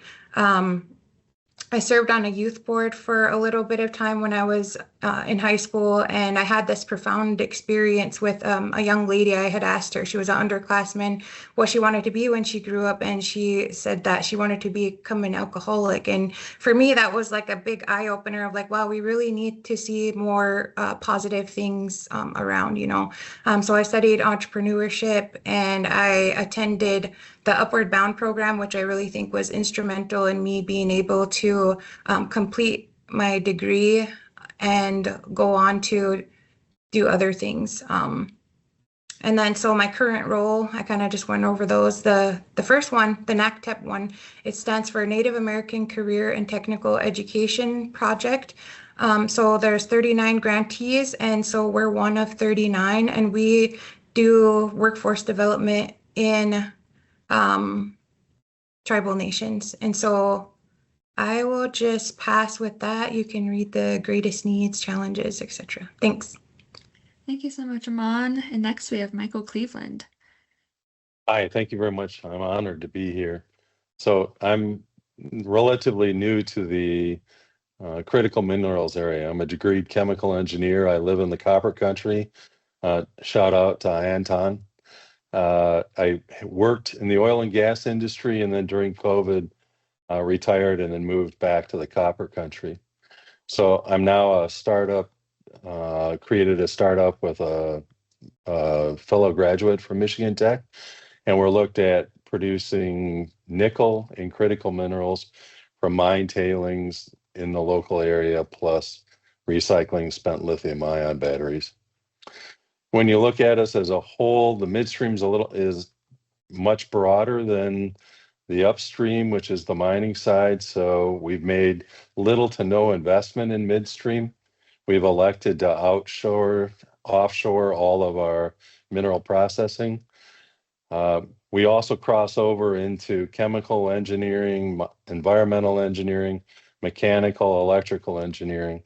So it's a broader pool to pull from. But an area that we have a big problem in the midstream, in my mind, is on the trades. So it's the individuals who maybe are good at welding, electrical, pipe fitting, whatever it is. Particularly in the copper country, we lose our talented young new graduate workers from high school. They all go to North Dakota to work in the oil patch and earn money there. So when I look at it, we really need that early awareness, education, and exposure in the junior high to the critical minerals. And we're also fortunate to have Eagle Mine, which is the US's only nickel producing mine in the United States, located near Marquette. It's about 100 miles away. We need clear messaging that these critical mineral jobs are prestigious and family sustaining livelihoods. When I graduated in chemical engineering, it was the same thing working in the chemical industry. So it's redoing that. And I think when you look at the roles, probably 75% are non-degreed roles that we need, the technician roles. And that's really where the focus has to be, really by expanding education and training pathways with hybrid training models. Thank you. Thank you so much, Michael. And our next panelist to introduce himself is going to be John. Hey, thank you very much. And thank you again for the Department of Energy for this opportunity on this important topic.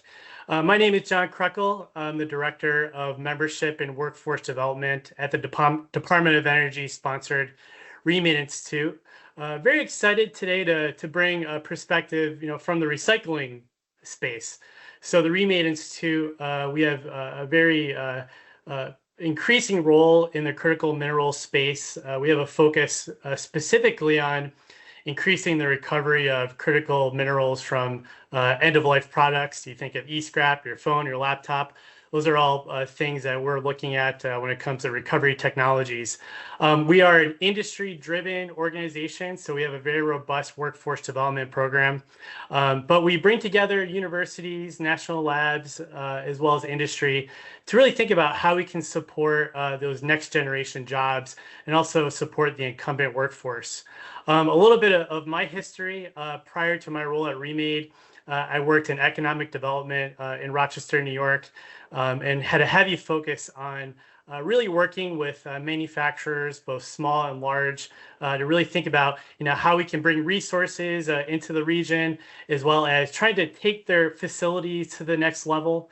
And really through that experience, saw that manufacturing is such an important piece of the community. And so since then, I've really tried to focus on what I can do to help strengthen manufacturing from a long-term competitiveness perspective.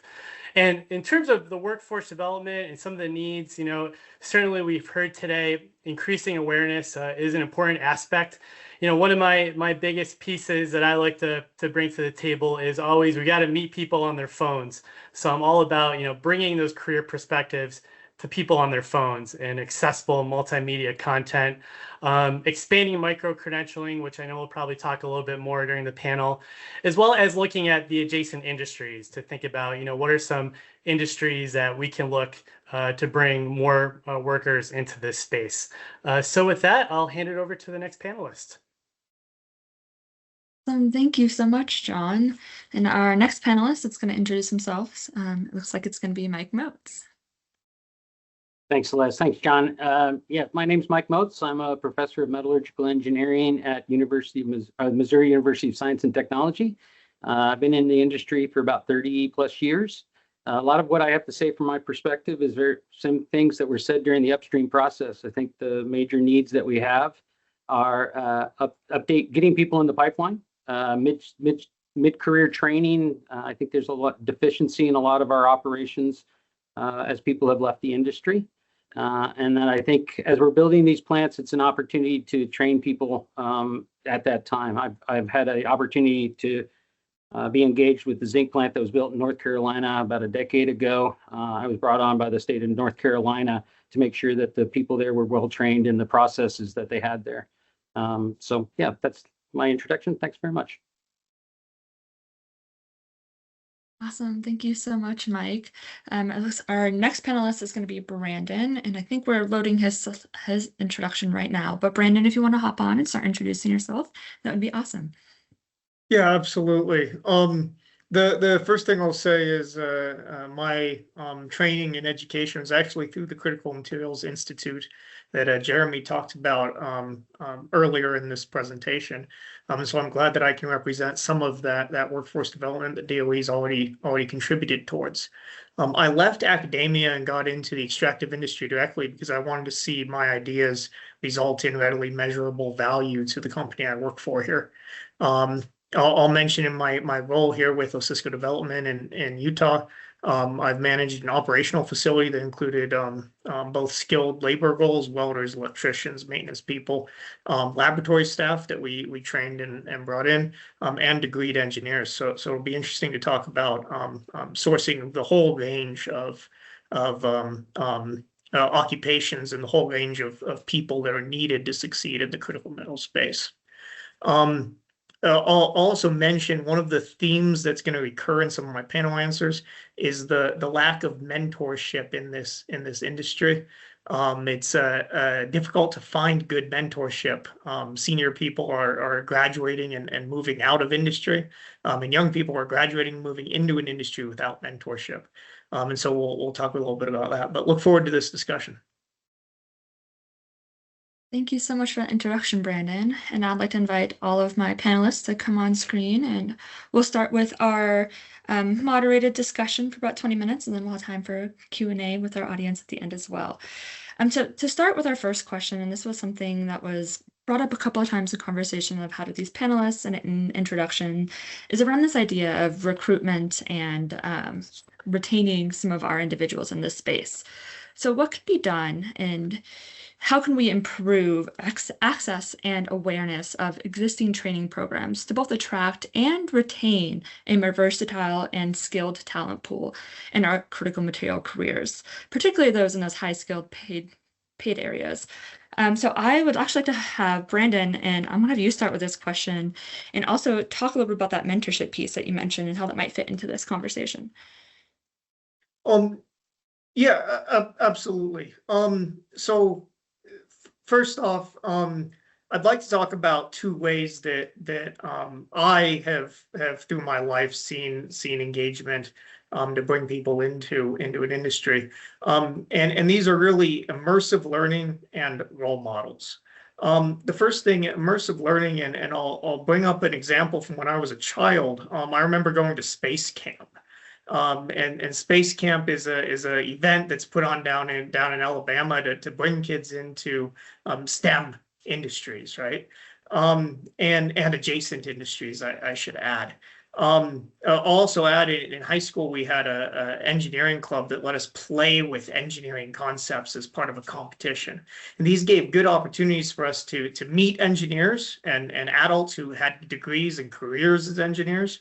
But also a chance to learn about what the vision for the role could be. Because as a young person, if you can't close your eyes and imagine what your life is going to look like in a certain role, it's very hard to make that your future. And so I think it's very important that immersive learning opportunities and role models are available for young people to see what's possible in the future. And I think that's how we need to recruit people into critical metals. Thank you so much for that, Brandon. Yeah, that improving awareness and that kind of relationship building around that will just definitely help bring people into the door and into the conversation. So I want to continue this conversation and have Iman kind of add her opinions and her perspectives on this and how we can improve access and awareness to some of these existing training programs, try to bring more people in the door and keep them in the door. Thanks. So with our NACTEP project, we do kind of like two big outreach items. So one of our objectives is to increase your career option awareness within secondary schools, right? Or secondary. And then we also do every summer a summer immersion experience. And so basically what we do is we invite a bunch of like professionals from the community, different industries to come and set up a booth. And then we send the participants, so the students, around with like a notebook. And it kind of gives them guided questions to ask each of the community reps. So like one of the questions is, what kind of education did you need to get into this field? Do you actually like what you do? And what was the most difficult part? Because like, you know, like was mentioned earlier, not every single field needs a full 4-year degree or whatever it is, you know, and sometimes students are really reluctant to want to take on the debt associated with going to college. And so having exposure and awareness of the different pathways is really important. And I really feel that doing the outreach earlier on is really important, even as early as middle school, you know. Thanks. Thank you so much, Upon. Yeah, that outreach is an important piece, getting people to have those conversations. I'm going to pass this back over to Michael Moats. I've got two Michaels here, so be very clear on which Michael I'm referring to. So Mike Moats, would you care to expand on some of your perspectives on how we can improve our access to and awareness of some of these training programs and just try to create a more versatile and robust workforce? Yeah, so I've been recruiting for universities for about 20 years now, both University of Utah and now Missouri S&T. Here at Missouri S&T, we have 5 different summer camps. 3 are introduction to jackling, our Jacqueline Introduction to Engineering, and both there we expose the students to metallurgy and mining. I know in mining they talk a lot about critical minerals. In metallurgy we talk about extractive metallurgy, but we also talk about other things as well there. We see about 300 students a year through through two programs. My department does one teachers camp and one students camps around materials. So University of Arizona talked about getting a summer camp for teachers, and we agree we do that same thing. Also, we do a STEM day here on campus. So we have about 1,000 elementary, middle school, high school students come through. My program puts on about 9 different demo spots. We call it a materials carnival, and we see about 400 students a year to get them excited about materials. And so, you know, our surveys of students who come into our programs, it's very clear that somebody at some time told them about these opportunities. And to me, that's the number one thing is how do you, there's somebody who has to say this to them. I don't think, you know, we've tried online stuff, we've tried this and that, and it's really, as rudimentally as it sounds, one-on-one contact. Thank you so much for that, Mike. Yeah, as a former educator myself, I really value bringing in the educators in that conversation. Like you said, sometimes it's just that one touch point and somebody being able to have that conversation. So including that outreach into those teachers and those who have that ability to have a very high impact on their students is really valuable. So to wrap up this question, I will hand it over to Michael Cleveland, and would like to hear his perspectives on some of these ways of trying to attract and retain these more versatile, skilled talent pool in our ever-changing world of our midstream. I've gone through training when I worked for Honeywell. There was always something they did at the end when you're done.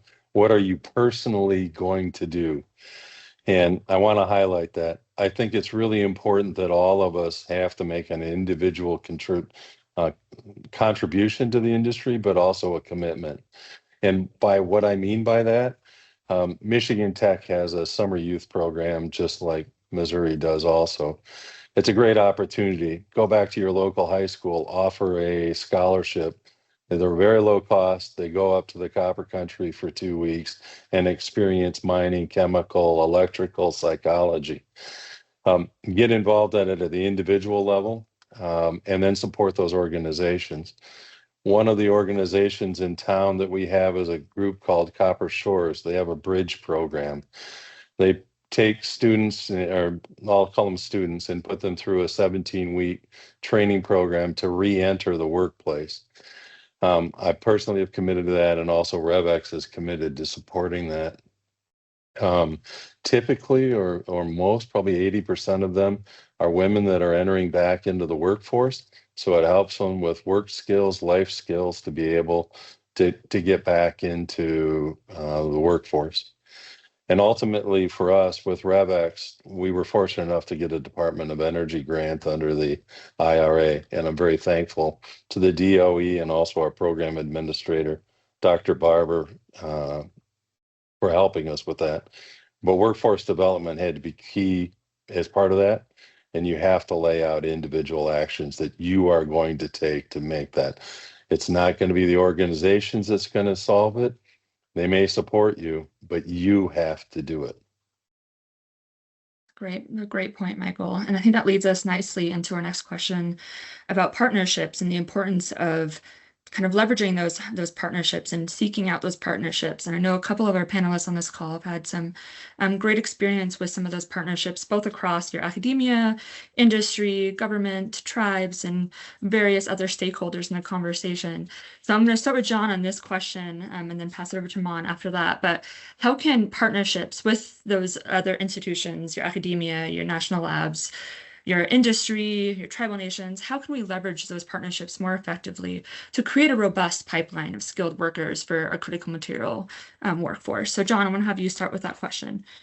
Sure, and if you don't mind, I just want to make one more comment on the building awareness piece. Absolutely. You know, I heard one of the past panelists mention, you know, taking rock to cell phone, you know, bringing awareness to the importance of critical minerals. And I think, you know, the next generation, you know, everybody, you know, needs context for why it's so important. And obviously we all use laptops, cell phones, and it's such a powerful example. But I wanted to also share that, you know, on the awareness piece, Remade, we actually, we have a mentorship webinar series, and we have an ability to bring industry in to answer questions in a live format to students. But actually what we found is by breaking up the recording to small clips that can be easily accessible to students, we're actually finding it way more valuable than the actual live webinar itself. So just want to emphasize that you gotta go out where people are on their cell phones, looking on whatever social media platform they're on. And on the building partnerships piece, you know, from a Remade perspective, from the recycling perspective, you know, we're very industry focused. So when it comes to specifically materials like electronic scrap, it's one of the fastest growing waste streams in the world. But one of the things that we have really tried to key in on is our partnerships with trade associations. So Remade, we have over 150 members, but many of those members also represent trade associations with thousands of members in some cases. So the ability to actually bring in industry early on, for example, in a workforce project, when it comes to curriculum development, to make sure that we're actually developing curriculum that, say, a small to medium-sized enterprise can plug in right into their workforce program, that'll be helpful. I think that's really key. So I think working with industry is a big one. Of course, you know, university and national labs have the ability to bring technical resources to that. Absolutely. Sounds like they have a great thing going with that mentorship program as well, and that industry partners there as well, just supporting students. Yep. So Mon, I'd love to hear your perspective on this with your relationship with the tribal colleges. Sure. So the partnership that I mentioned earlier, so it's the first one of its kind. So it's a partnership between a tribal college and a building trades council. So the building trades basically are apprenticeships, construction through apprenticeship, right? And so with us being the first, there's a whole lot of navigating to do, right?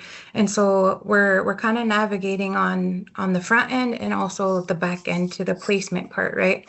And so like in all of the work that I've been doing over the years, I've really had this focus of like holistic career advising. Like, where is the student? What are the challenges that they have? And how do you give them resources to help offset the barriers, right?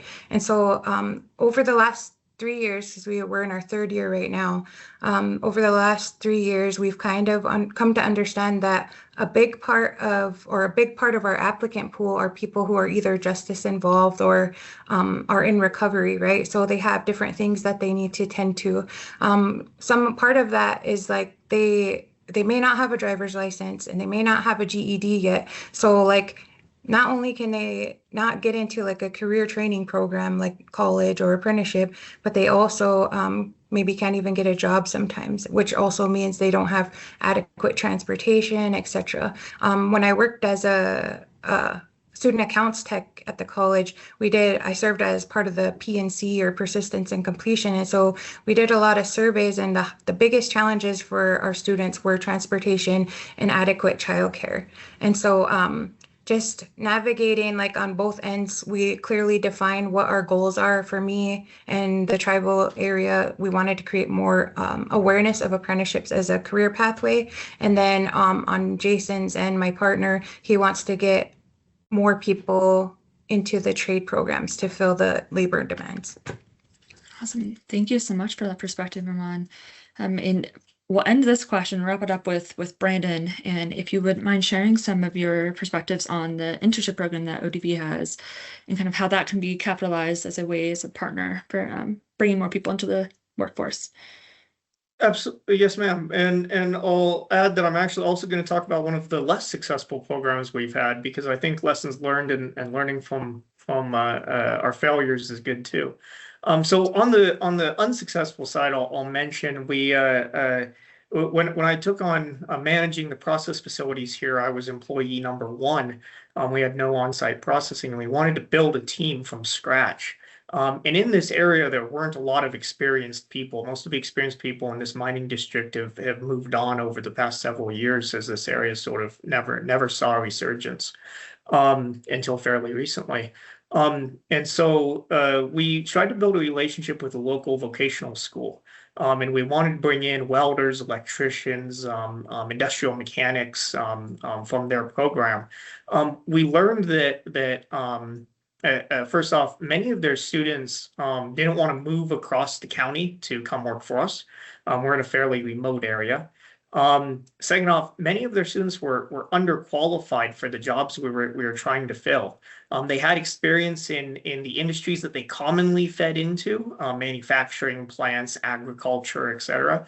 But many of them hadn't worked with the same types of voltages that we work with underground in mining, for instance, or worked with the same type of PLC codes that we had worked with in our process plant. And so that was a sort of knowledge gap that we would have had to fill no matter what. I think the right way to overcome that, by the way, would have been to build a relationship there and contribute either funding or even examples of what we want students to learn. And the other thing I'll bring up is we were more successful bringing in unskilled people and training them internally. Now, a more successful example in our internship program that I mentioned to you offline is the local high school doesn't offer any laboratory science classes. This was a big challenge for us as we were trying to staff our laboratory department where we had laboratory practice going on. We started an internship program in 2022 so that we could bring in some young students and teach them the fundamentals of practice in a laboratory. We're talking about safety, but also basic vocabulary, so they understood like what we meant when we said go find a burette and use it for this process. We eventually hired 2 of those students full time as they learned, and one person from that program actually became a team lead in our group, who was responsible for production in our lab.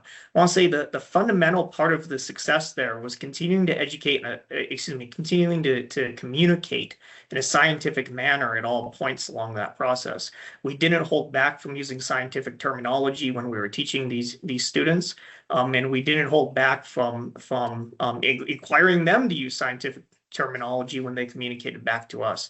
I think that's part of how we overcame that hurdle of the knowledge gap, and provided a useful workforce for us to draw from, and hopefully enrich their lives as well. I think all of them are doing very well, so I'm very proud of the outcomes there.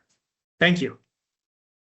Thank you. Great job with that, Brandon. I appreciate that perspective. And I think that's going to bring us into our next question, looking at some other concrete solutions or other ways that we can create workforce development strategies that are maybe creative or more innovative, and thinking about those partnerships too and how we can maybe leverage those. So this last question, or one of our last questions, is thinking about our current industry needs.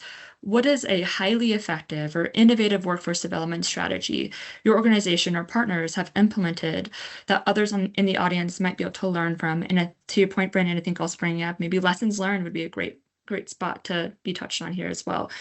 So to start a conversation, I'm going to hand it over to Michael Cleveland, and if he wants to address some of these highly effective or innovative workforce development strategies. Yeah, I'm going to build off of what Brandon said. We tend to use the term, and I'm not going to pick on you, Brandon, but underqualified. I would put it more as there's gap skills that we can fill. So when we did our grant development, we actually had the advantage of having students at Michigan Tech that we could hire. We found a woman who had a chemical engineering degree or was working on it, but also had a technical communications degree. So bringing them in and then trying to explain what we were doing and what the process was gave her real world experience. So take a look at how you can use the skills they have and then build on it. Absolutely. I think that's such a valuable point to bring up, is people have skills, people come into the space might have these skills that you can capitalize and build off of. Michael Mopes, we would love to hear a little bit about your industry-sponsored senior design project and how that might be an innovative solution that others can learn from. Thanks, Celeste. Actually, I'd like to talk on that and one other thing that I don't think has been addressed yet. So for our university, our department, we have senior design, which is pretty common for all engineering. All engineering programs have to have a design component in their senior capstone. All of our seniors go through, are assigned to a team. The team has a project that's funded by an industry sponsor. They engage with the industry sponsor. The sponsor gives them a overall project objective, and then the team works with the sponsor to develop goals, Gantt charts, project timelines, budgets. We try to make it as much like a like you are working as a team for a client or for a boss. We have faculty advisors to guide them through there, and we try to give them through a year-long experience how to do design from here's the basic idea of what you're supposed to do to an actual a report, presentation, whatever, to come up with an idea. The other thing is, I want to go back to something else about midstream or mid-career training. Again, I worked with the plant in North Carolina, but I worked with a lot of companies from around the North America providing training. And I would say that one of the issues that we have there is the lack of expertise, generally speaking, at many of these facilities, as the gray-haired people like me that are seasoned are leaving. And we have a lot of younger people who are very knowledgeable, very excited, very skilled. They just aren't receiving, as Brandon would say, the mentorship, both from a technical standpoint, from a managerial standpoint. I see companies doing a good job, relatively speaking, in managerial, but the technical expertise, there's some real gaps that are needed, and we have to figure out a way as a nation to, either through these leadership training, but we need the expertise of people who know to do that training. So thanks. Awesome. Thank you so much, Mike. So to round out our conversation here, I want to ask you all kind of a rapid fire question, very similar to the one that was asked at the end of our Upstream panel. Is we're thinking about what is the most important takeaway. So we have a lot of members in our audience who are working in workforce development spaces. So thinking about what is an important takeaway or action item that they can take to immediately take action on after leaving this session, and to try to fortify and contribute to a more robust workforce. So I'm going to start with John, and then we'll go to Brandon after that.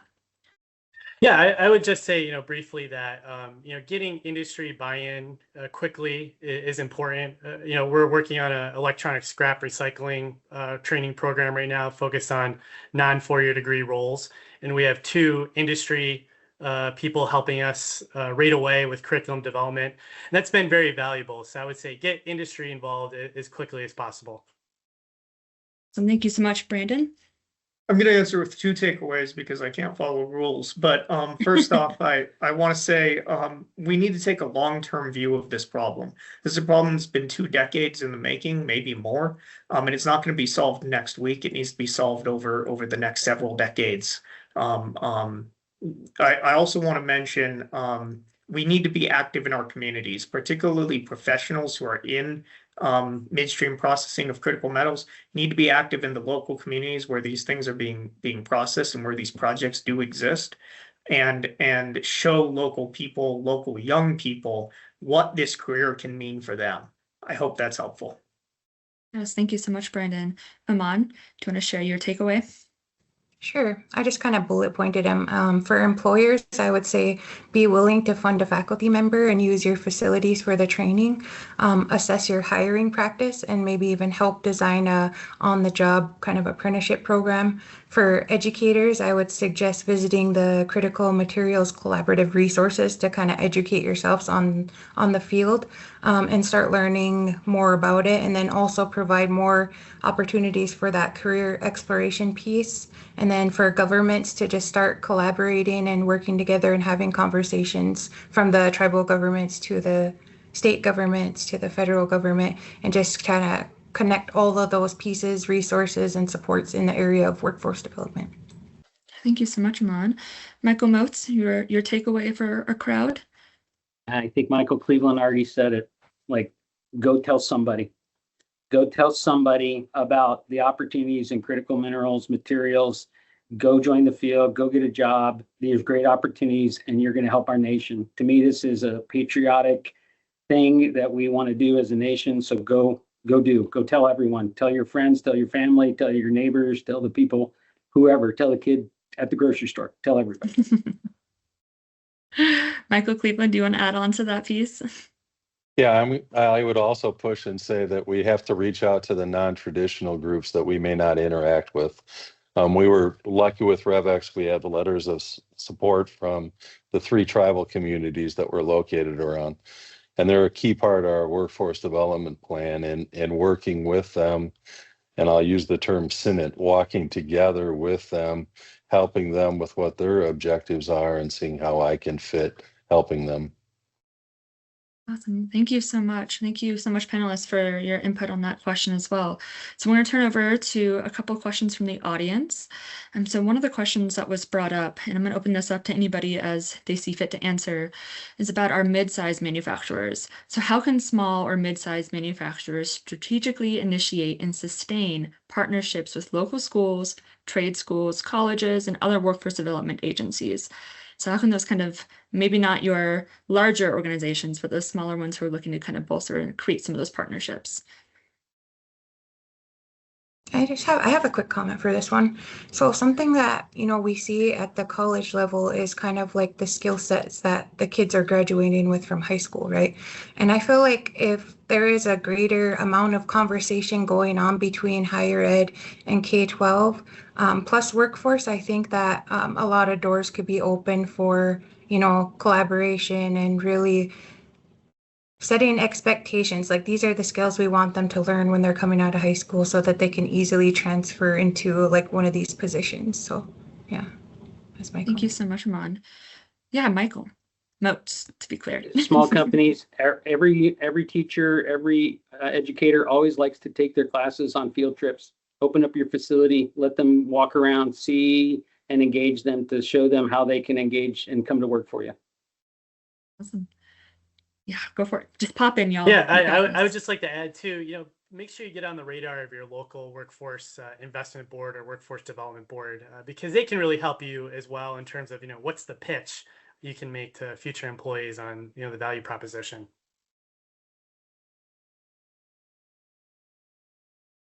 Brandon, I think you had some thoughts you wanted to share on this topic as well. I'll probably echo Mike Moats, to be clear, pretty significantly in saying welcoming field trips has always been a positive experience for us. Yes. Again, as a former educator, we love the opportunity to bring those into our classroom, and being the experts, kids get more excited to hear from you than from their educators, from their teachers directly. So we have time for, I think, one more question from our audience. And so what approach do you use, or do you suggest we can use, to involve more tribes or tribal members in future processing and recycling? So Michael Cleveland, I would love to hear your thoughts on this and how we can kind of involve some of those tribes or tribal members in that processing and recycling. Yeah, I think it's really following up on what Imam was saying, that understanding what the objectives are of these groups and then understanding how you can help, and just be adaptable, I guess is the term I want to use. Absolutely. Yeah, I think engaging in conversation is step one in learning kind of how you can partner together. Yeah, Mike Moats. So besides the actual individual members, I mean, right now there are tribal nations who are looking to set up mineral processing plants. I've been communicated with several tribes who are interested in building smelters. They're looking at filling this need and using, and being in charge of this, not just, the workforce. And so be open to those ideas. So if you're a mining company, look for those opportunities, or a metal producing company. Can you partner with the tribes to bring the plants to them to work? Yeah. That's a great thought. I was just gonna add one quick thought too.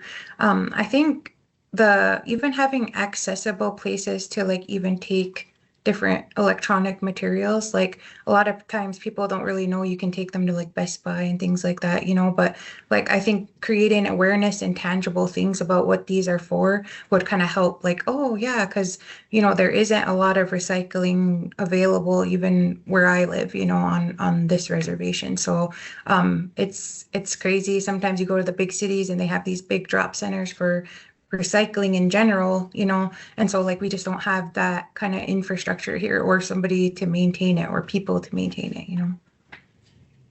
Absolutely. I think that recycling is a challenge everywhere, and getting people to actually access that recycling and know that it exists and know what can and cannot be recycled and the best steps for doing so. Well, thank you all. I think this has been a really great conversation. I've really appreciated all of your time and your inputs into our midstream workforce development focus. And so with that, I'm going to pass it back over to Caleb, and he's going to continue us on with the show. Thank you all. Thank you. Thank you, Celeste.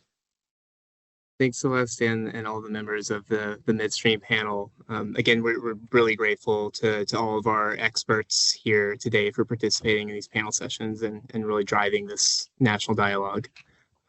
Now let's end our set of panels with the Downstream panel. This is the portion of the supply chain that integrates the newly processed materials into functional components like cathodes, magnets, battery packs, and semiconductors. Downstream operations are paramount for creating the high-value, market-ready products that drive the modern economy.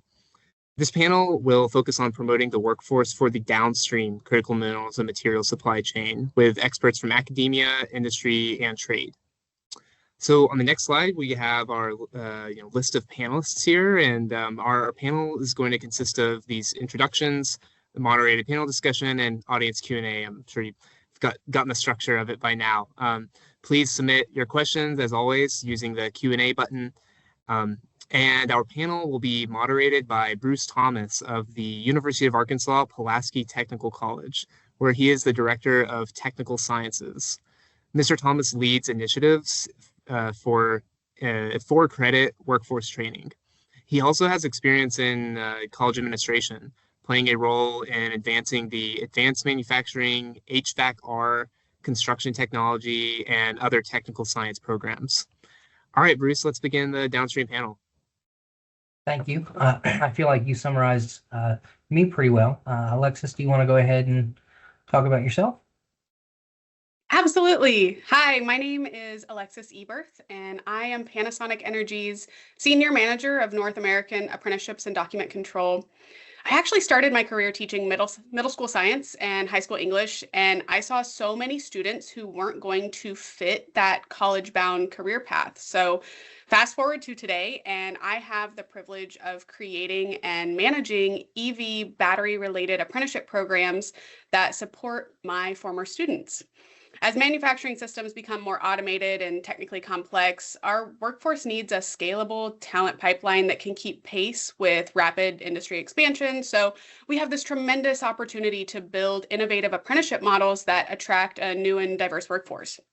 We currently partner with Kansas City, Kansas Community College in Kansas and Truckee Meadows Community College in Nevada, and have registered apprenticeships that turn out skilled machine technicians, production maintenance technicians, and facilities maintenance technicians, with plans to expand our programs in the future to continue to upskill our employees with the technical skills that are crucial to the success of our industry. So thank you so much for having me today. Thank you. Christina, would you like to talk about yourself next? Yes, thank you so much. My name is Christina Piard, and I am the Upskilling Talent Manager for Wolfspeed, a semiconductor company based here in North Carolina. I have been an educator for most of my career, sort of like Alexis. I started my career as an elementary school teacher, and then I was able to do executive education after that. And I think the quote that really sort of inspires me every day is that talent is everywhere, opportunity is not. And I really think that all the work that I do right now for Wolfspeed is really connecting external folks to careers at Wolfspeed through partnerships with a variety of organizations, including education organizations, veteran and military organizations, and workforce development organizations as well. It's really important and critical for us to ensure that whatever we can do to give people the skills necessary so that when they start at Wolfspeed, they are ready and capable to start working, we will do all that we can to partner with others in order to accomplish that. I'm very thankful for the opportunity to be here today and speak a little bit about some of those partnerships and how we've really been able to think differently and innovatively about bringing workforce to Wolfspeed. Thank you. Thank you. Fantastic. Tiffany, would you like to talk about yourself? Great. Well, thank you so much. It's an honor to be here. My name is Tiffany Fink-Haynes, and I'm with SMART, the International Association of Sheet Metal, Air, Rail, and Transportation Workers. We represent workers who fabricate, weld, assemble, and maintain the components that help the critical minerals and materials supply chain function. Our members work across manufacturing, processing, transportation, construction, and maintenance. And we sponsor nearly 150 registered apprenticeship training programs nationwide.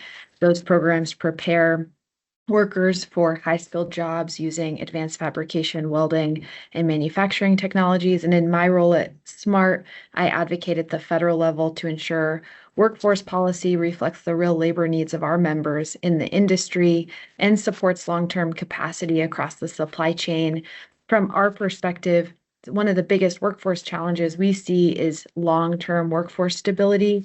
And we think the way we can help meet that challenge is making sure we have sustained federal investment in both domestic manufacturing and worker training tied to evolving technologies, career pathways that offer family sustaining wages so workers can stay in the industry, and predictable multi-year funding that allows training programs to plan, scale, and modernize. So thank you so much for being here. Looking forward to the continued conversation.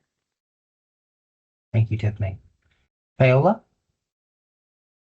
Hi, my name is Paula Manjares. I'm a master's student in material science and engineering at the University of Washington, and I work with materials processing and battery manufacturing.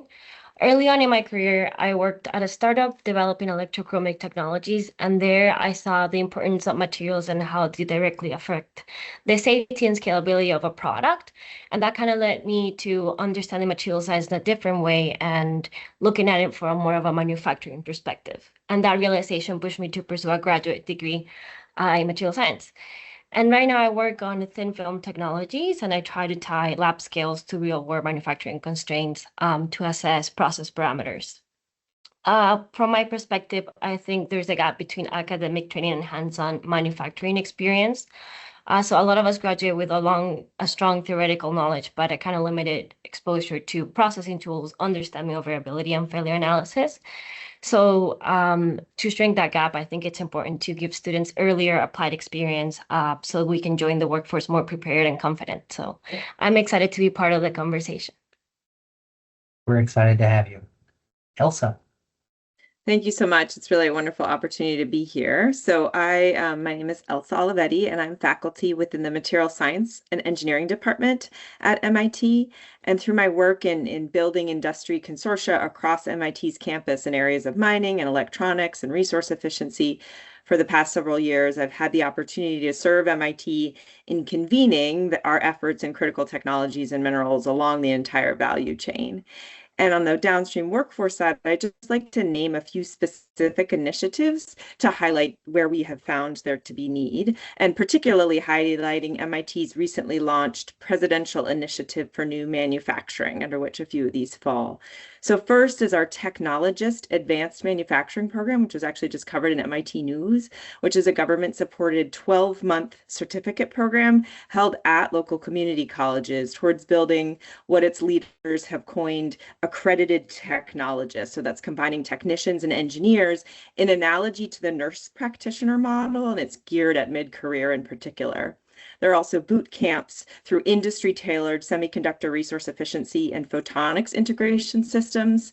And this is linked to collaboration to the Ames Photonics Institute, SEMI, and INIMI, and it's led by the ICHEM Initiative and Future IC program. And both of these efforts are leverage MIT's open learning platform, where the real relevant initiatives here in this space are to develop customized hyper-local modules to be used in education.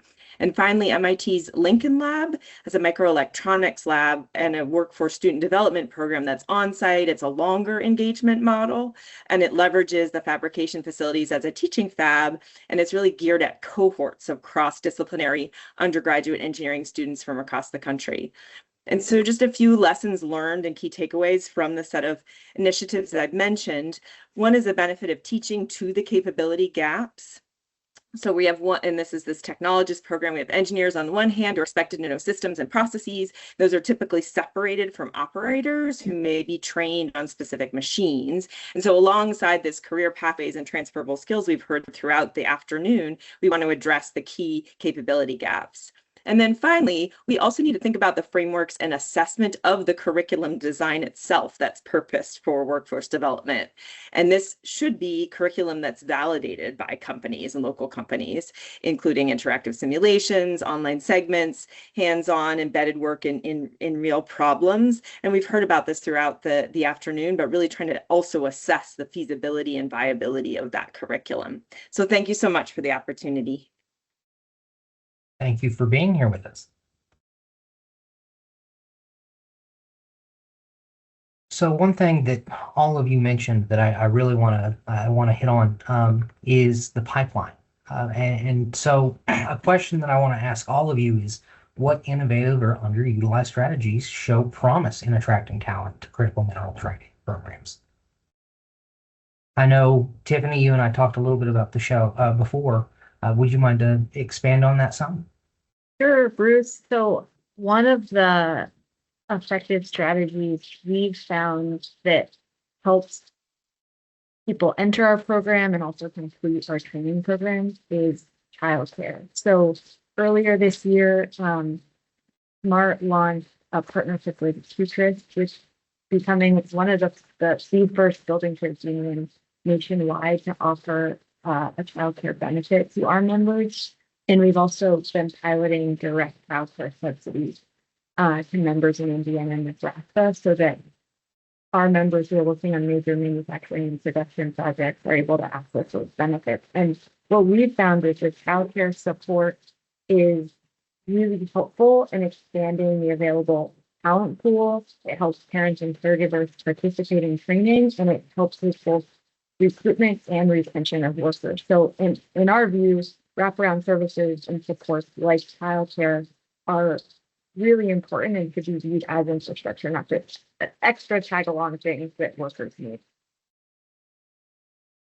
Your audio was a little glitchy there, but it sounded like it was wraparound care and child care was really the big Yes. part that would be the most Yes. effective.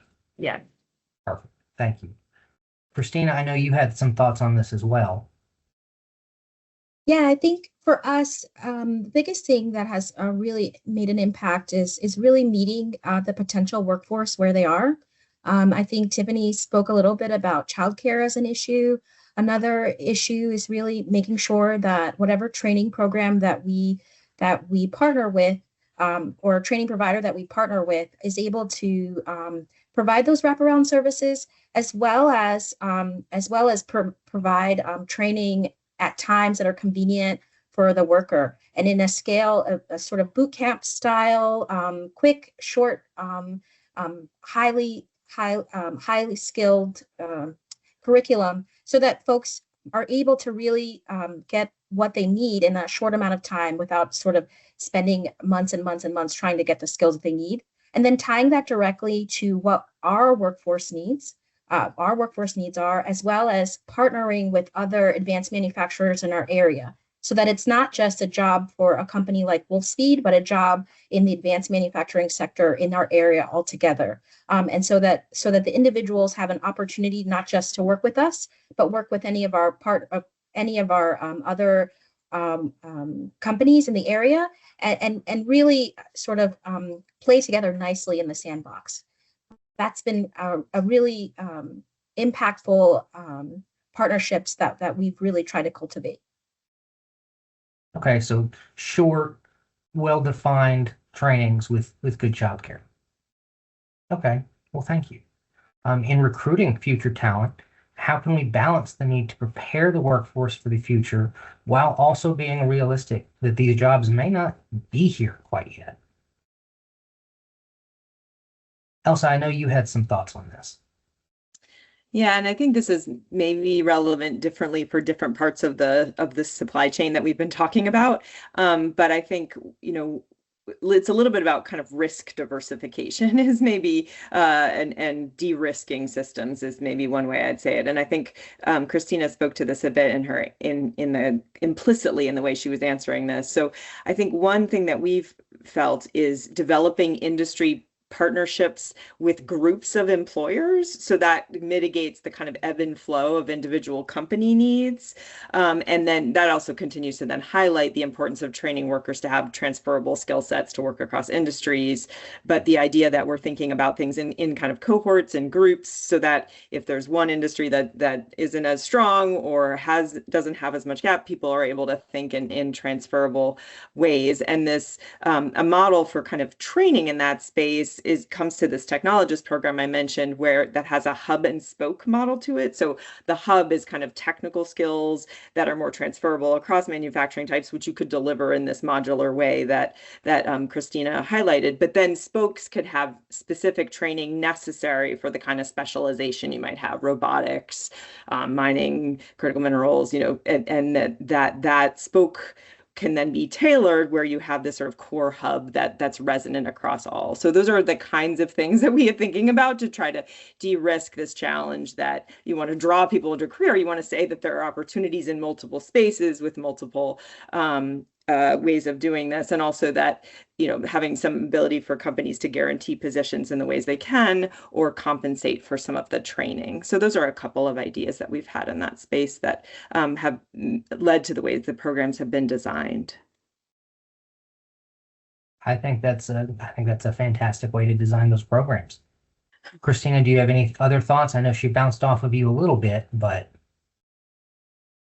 Yeah, I mean, I think just sort of reiterating what Elsa said, which is just really making sure that we de-risk the training opportunities for folks, because I think sometimes what ends up happening is that people are really interested in reskilling or changing careers, but because the opportunities don't quite fit them in their needs, they end up not pursuing that training opportunity. And so whatever industry training providers can do to work together and ensure that we are doing all that we can to not just create like a one size fits all, but instead create modular training, training that happens at night, training that happens with childcare included, all those different things, small tweaks can really help drive engagement and access to those training opportunities. Well, and so on that topic, I'm glad you mentioned that. When we're looking to increase participation and completion of these training programs, what more can we do for these prospective trainees?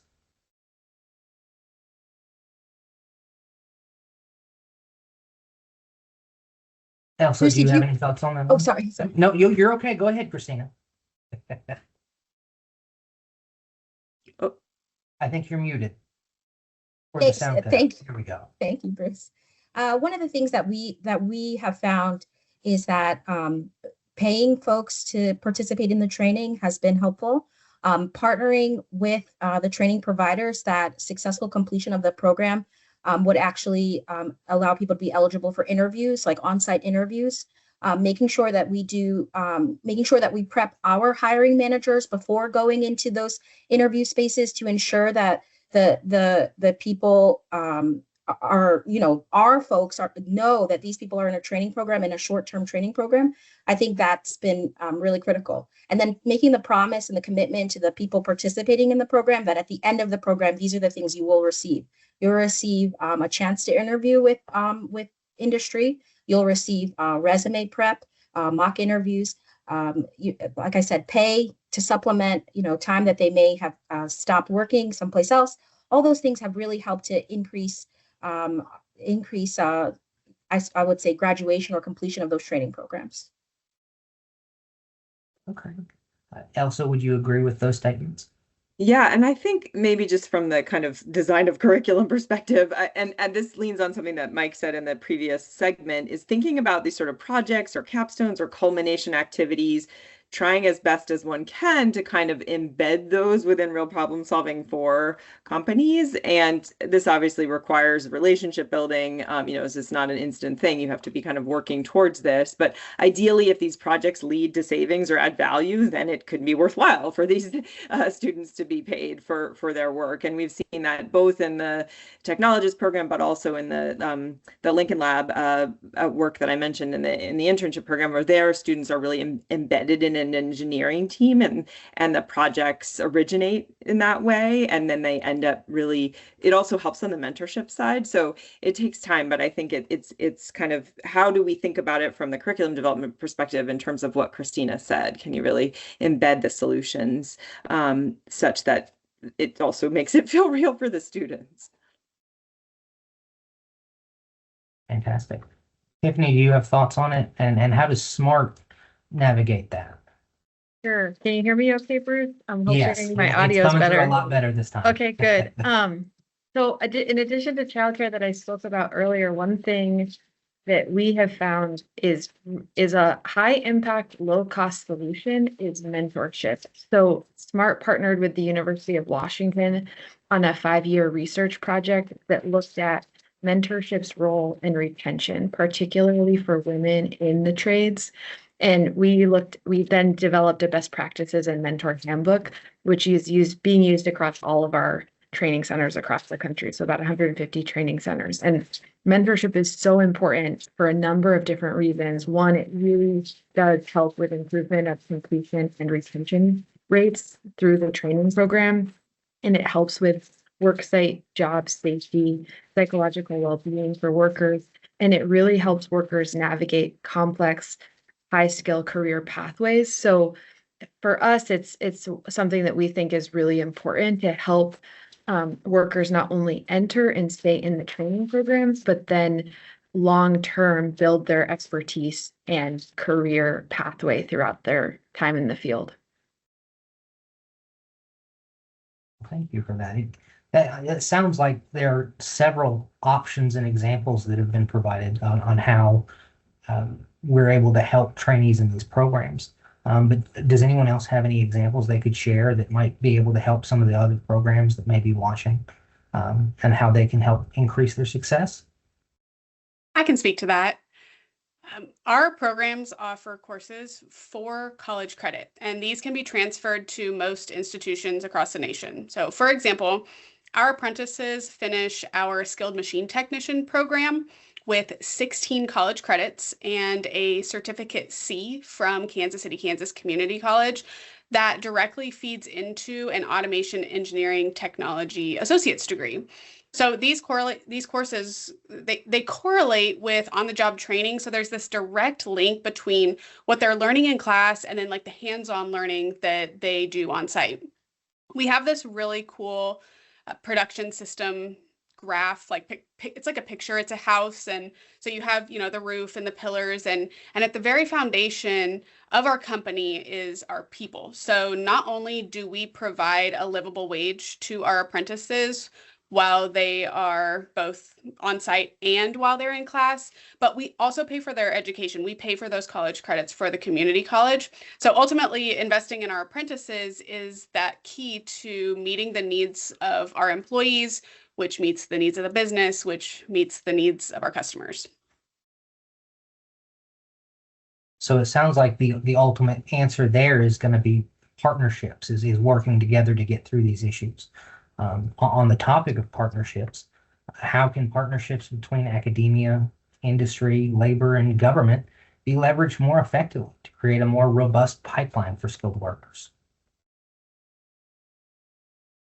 Yeah, I can add to that. I think in my undergraduate and graduate student like that I am now, internships are very important and very meaningful for us to make connections. Apart from that, I think having co-developed research projects where you mix industry, like I mentioned before, having like capstone projects that are related, you're working straight with industry, can help students analyze cost, yield, and scalability constraints that we might not think day to day. So it gives us inside information to like manufacturing industrial flows. And here at the University of Washington, there's a course, the Intelligent Battery Engineering and Automated Manufacturing, that's supported by the DOE. So that's kind of a strong example of how you can mix academia, industry, and the government to work together to help students be more prepared to join the workforce. Kind of in that same vein, it's crucial for employers to follow a methodical plan when they partner with academia. So they're not only supporting the needs of the business and academia, but also working within the constraints of regulatory governing bodies like state boards of regents and offices of registered apprenticeship. So after defining the business goals with your intermediary or your college, that explicitly identify workforce development gaps, it's crucial for those employers to partner with the right college or with the right intermediary who supports an employer-driven apprenticeship. So traditionally, we have this model of academia that hasn't partnered with industry. And so that's why it's really important for that employer-driven apprenticeship piece to come in. Panasonic Energy found that identifying a single point of contact at the community college to meet with me allowed us to better coordinate both at that high level and the granular activities related to our apprenticeships. And from there, we were able to leverage funding incentives on both sides, which allowed us to strengthen our partnership for like more of a long-term planning thing that we were able to explicitly link that coursework with on-the-job training and continuously improve our practices to meet this ever-evolving business and customer needs. Like, everything that we thought we knew a year ago has changed. And someone earlier said something about small changes every single day, and that's what we do kind of in the spirit of continuous improvement. And also, we always take time to celebrate our successes and promote our progress to other industry and academic partners so they can replicate what we have achieved to fit their own workforce needs. And it's really been a successful model for us both in Kansas and Nevada. Thank you. That's fantastic to hear. Christina, did you have some thoughts on it as well?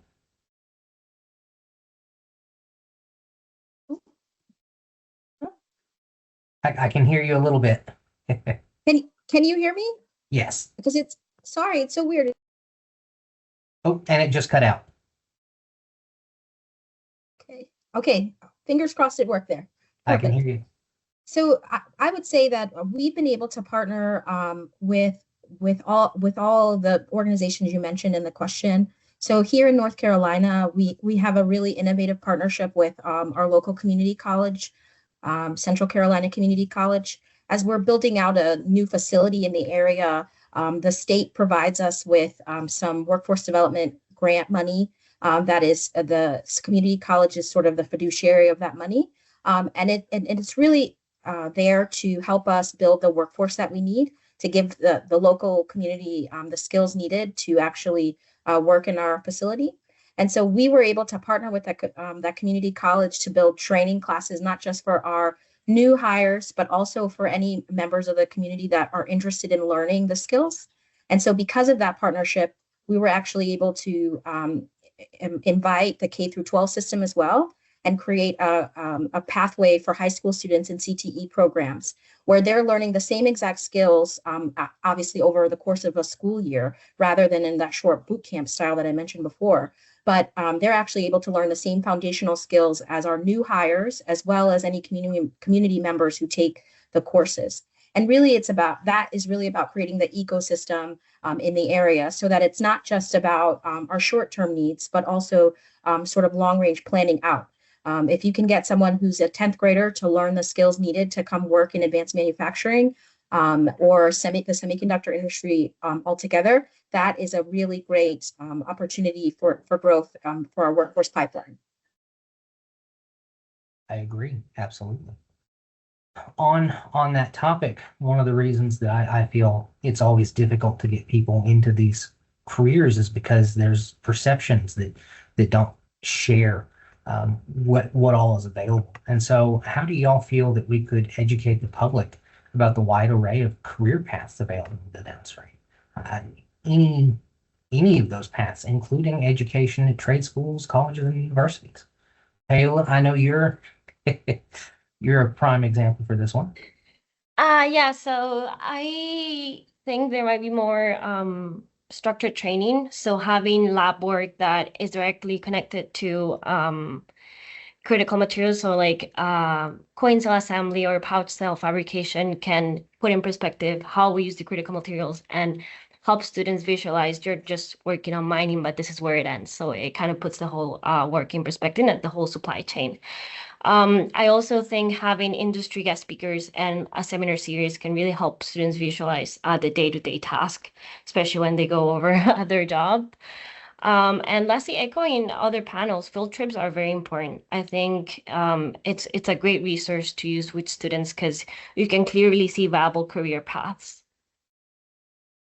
Absolutely, I agree. And just to follow up on that and to echo again, it seems like field trips and making sure that industry is seen in the public eye seem to be the best way to make that big change.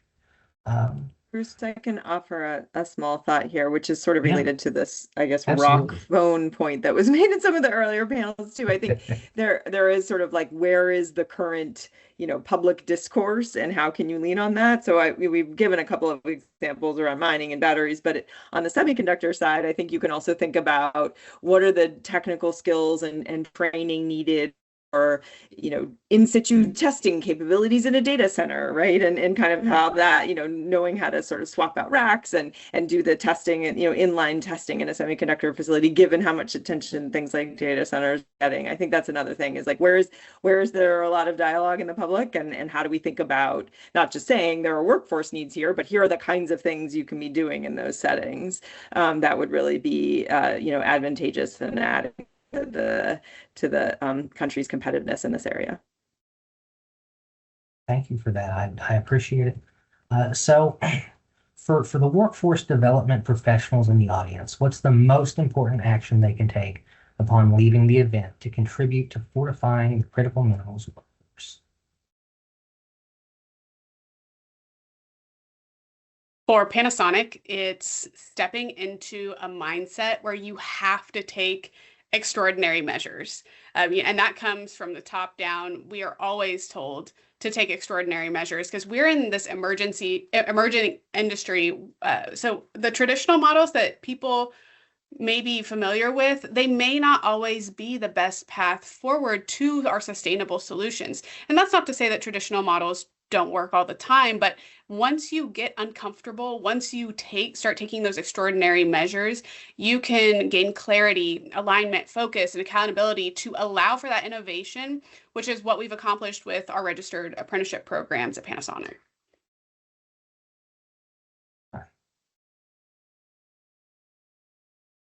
I would say from our perspective, what works really well is the partnership between labor and industry, as well as educational institutions, because we partner from all the way from middle school to high school to community colleges, in making sure there's a direct pipeline for our workers to get into our programs, and then simultaneously, while they're earning their journey worker status, can also earn their associate's degree. But what works with this model is that it's jointly managed. There's a clear pathway from education to employment. There's portable, nationally recognized credentials that workers can earn and then come back to earn additional credentials as industry needs change. And they're earning family-sustaining wages, benefits, and receiving wraparound services and support to, again, enter and stay in the field. So that combination, I think, is really important to make sure that the model is scaled and expanded to bring more workers into this industry. Thank you. I do have a couple of questions from the audience. How can successful regional programs be scaled to other regions, given the regional differences in industries and resources? And do you have any tips, tricks, or lessons that you'd be willing to share?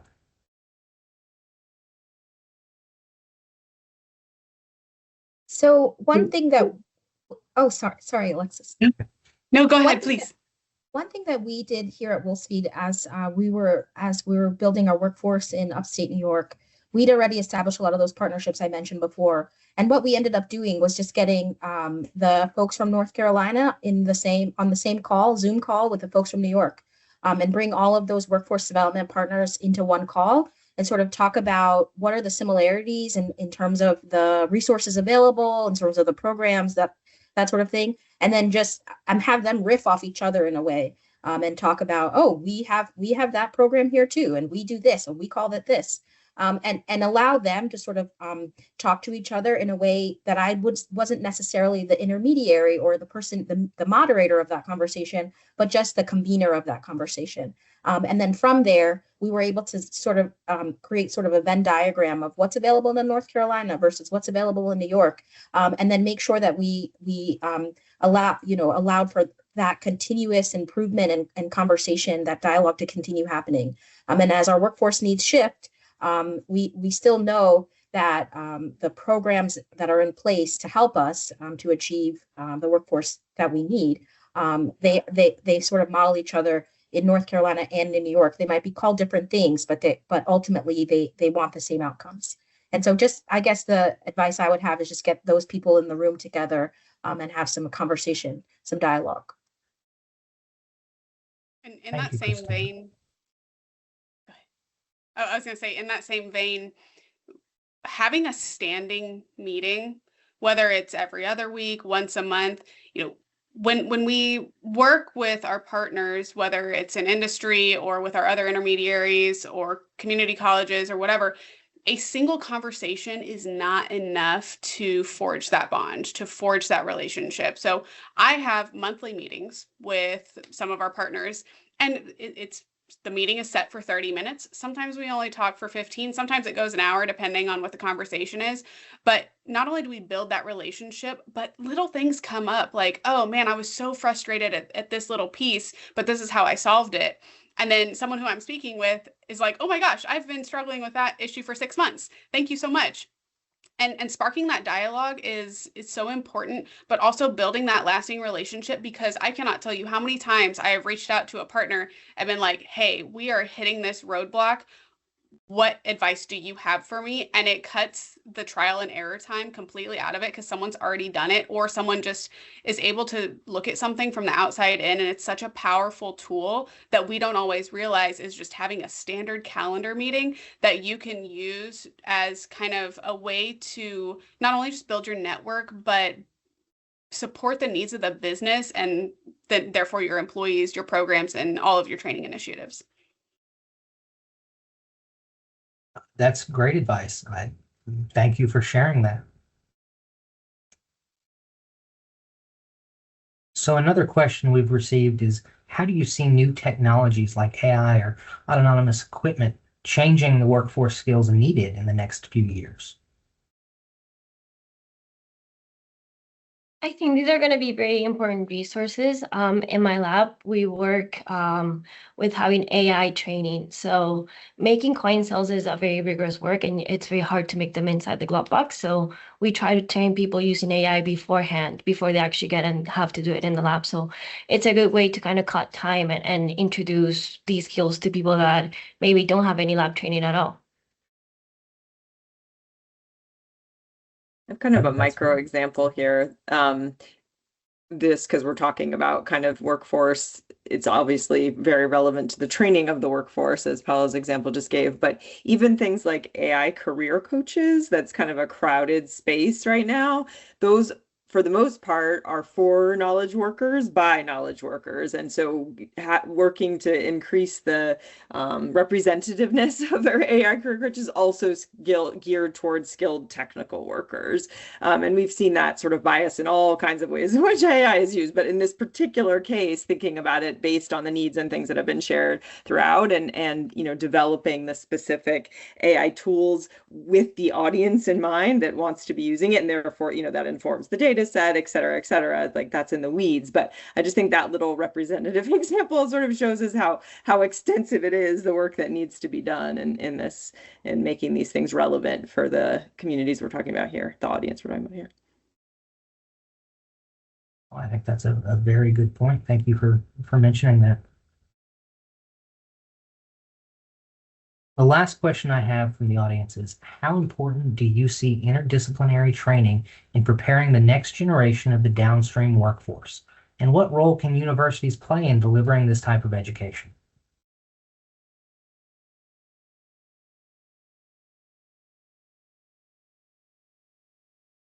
Interdisciplinary training, I think it's crucial for something like manufacturing. Coming from startup world, essentially you learn to do a lot of things, and it's very much interdisciplinary. You do anything and everything, so it is very important. And I think joining the lab for me was very helpful because you get to do a lot of different things, and you're in charge of a lot of equipment, and you can then transfer those skills into the workforce.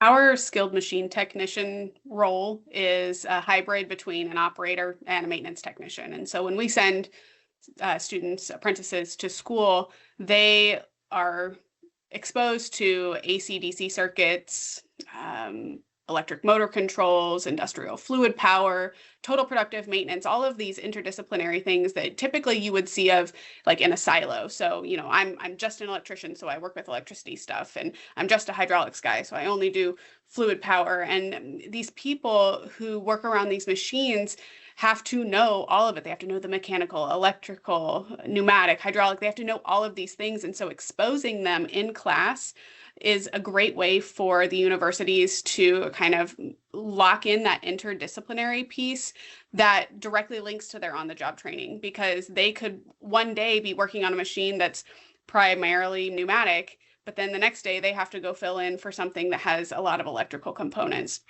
Not only that, this prepares them to kind of merge into maintenance world. So they're the skilled machine operator, or excuse me, the skilled machine technician, where they do operator work and maintenance work, but eventually they can transition into a robotics technician because they have that foundation piece of all of these different machines that they're exposed to every day. Because automated manufacturing isn't just one single thing. It's multifaceted, and the idiosyncrasies of these machines is outrageous.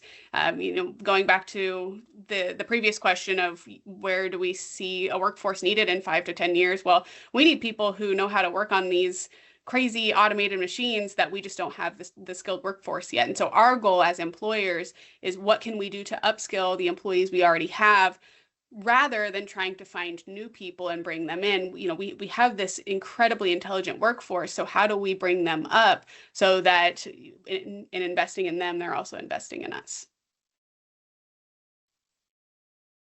Yeah, building off of what Alexis just said, that is the key in our view of helping make sure the workforce evolves with the changes in the industry. So our training programs are broad-based, but then we're constantly working with our labor management partnership to make sure we're looking at the industry needs as they're changing and evolving, and sometimes having to develop additional certifications that workers need to be able to meet those needs. And so being able to come back, upskill, receive it, and earn additional certifications is really necessary to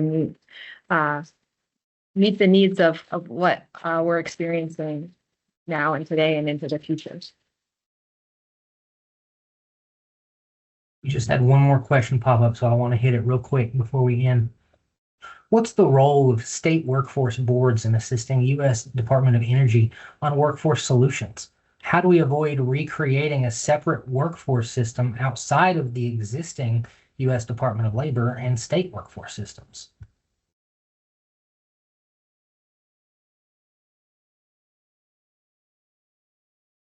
I think I'll just reiterate what I just said, Bruce, which is really working within the existing registered apprenticeship system, university system, those joint labor management partnerships in conjunction with universities and community colleges and high schools, career technical education. All of that is the existing workforce pipeline and network we already have. And it's just a matter of making sure there's opportunities for those training programs to evolve and change with the needs of the industry, so that workers can upskill, get the certification and training they need to continue into that field. We don't need to recreate the wheel and create something new. We can use what we already have to adapt it and expand it, and meet our existing needs of what we have right now. And it'll be a much more effective and efficient way to do it than trying to recreate and reinvent something totally new. Let's just stick with what we've got, which is working really well, and make sure it evolves and changes with the times. Have to remember too that no system, including the workforce system, at least that we operate in, is a closed loop. It's definitely an open loop, and when you have the complexity of the workforce system that we have, integrating the U.S. Department of Energy isn't really creating a separate system. Rather, it's integrating it into that system that we already have and modifying it. You know, we've talked about continuous improvement a lot in this panel and making those small changes. Well, adding that is simply just another small change. Now, is it a big feat? Absolutely. But, you know, integrating it into an already open loop is no different than if you were to integrate any other regulatory body, any other state agency and things like that, where, you know, we're constantly interacting with industry partners, academia, government, and things like that. So I don't think that, you know, we're necessarily going to recreate something to create a separate workforce system, but rather it's more of a seamless integration and how we can work with our partners, much like Tiffany was talking about. Well, and I think if we look at all of what we've discussed here recently, that seems to be the gist of the conversation. Is the biggest way we can make improvements and change for the better is to communicate with our partners, work with them to help train the workforce for the future, and there's no need to recreate the wheel. Let's adapt what we have to make it work for us. Would you all agree with that? Well, with that, I'll pass it back to Caleb. Thank all of you for being here today. I really appreciated it. Wow. Thank you, Bruce, and the Downstream panel team. Way to have a strong ending to the set of 3 panel sessions and our overall National Dialogue event today. Finally, we do want to give a huge thank you to all the audience members who have attended our event today and stuck around for the full 3 hours of critically important discussions. So on our last few slides here, we want to just bring a reminder of the call to action of this event. We really, so if we get the slides up, we'll just bring back that we really seek to mobilize a broader network of champions for critical minerals and materials education and workforce development. So I'll quote Michael Cleveland and from today's Midstream panel, really stating, what are you going to do to fortify the workforce for the domestic critical minerals and material supply chain? So if you go to the next slide. So we encourage each of you to be able to think about the steps you can take within your own position, organization, and network to overall help fortify the workforce for America's mineral security, and so we can all collectively work together to make this happen. We hope you'll be able to take what you learned today and share it within your networks. Spread the word about the critical needs, impediments, and exciting opportunities available in fortifying the workforce for America's mineral security. So on this next slide, as you leave, we are excited to share with you some new upcoming developments. As Angela mentioned earlier, the DOE has launched the Critical Minerals and Materials Career Map. This will help you, your colleagues, and those that you influence to explore the different careers available across the critical minerals and material supply chain. When you think about what can you do to help further this effort, this could be an easy first step, is sharing this career map with people who are interested in entering this sector. And then, as I alluded to earlier, DOE expects to release a request for information to inform the development of the Mines to Metals University program. Once it's released, we'll email to everyone in attendance and who registered today. Finally, the DOE is leading an exciting critical minerals and materials workforce needs assessment. This will involve a quantitative gap analysis to ensure we maximize the return on investment of taxpayer dollars, and inform the development of a critical minerals and materials workforce strategy from the department. This strategy will be developed in accordance with the Energy Workforce Advisory Board's recommendations on creating a long-term strategy for critical minerals workforce. And the strategy will help inform DOE's future investments in critical minerals and materials workforce development. Finally, go to the last slide as we close out. For those of you that look to start or continue their path on fortifying America's critical minerals workforce, we'd love to hear from you. Please share your story and let us know how you plan to apply this information that you've learned today to shape our nation's future. Please respond via the QR code shown on the screen here or the link in the chat. And you can also share by just emailing us directly at energyjobs@hq.doe.gov. And again, we'll be sharing this information with you through an email and on the website in the following days and weeks. Thanks again for everyone attending and for everyone who participated and spoke in today's event. And wish you have a good rest of your day. Thank you. Goodbye.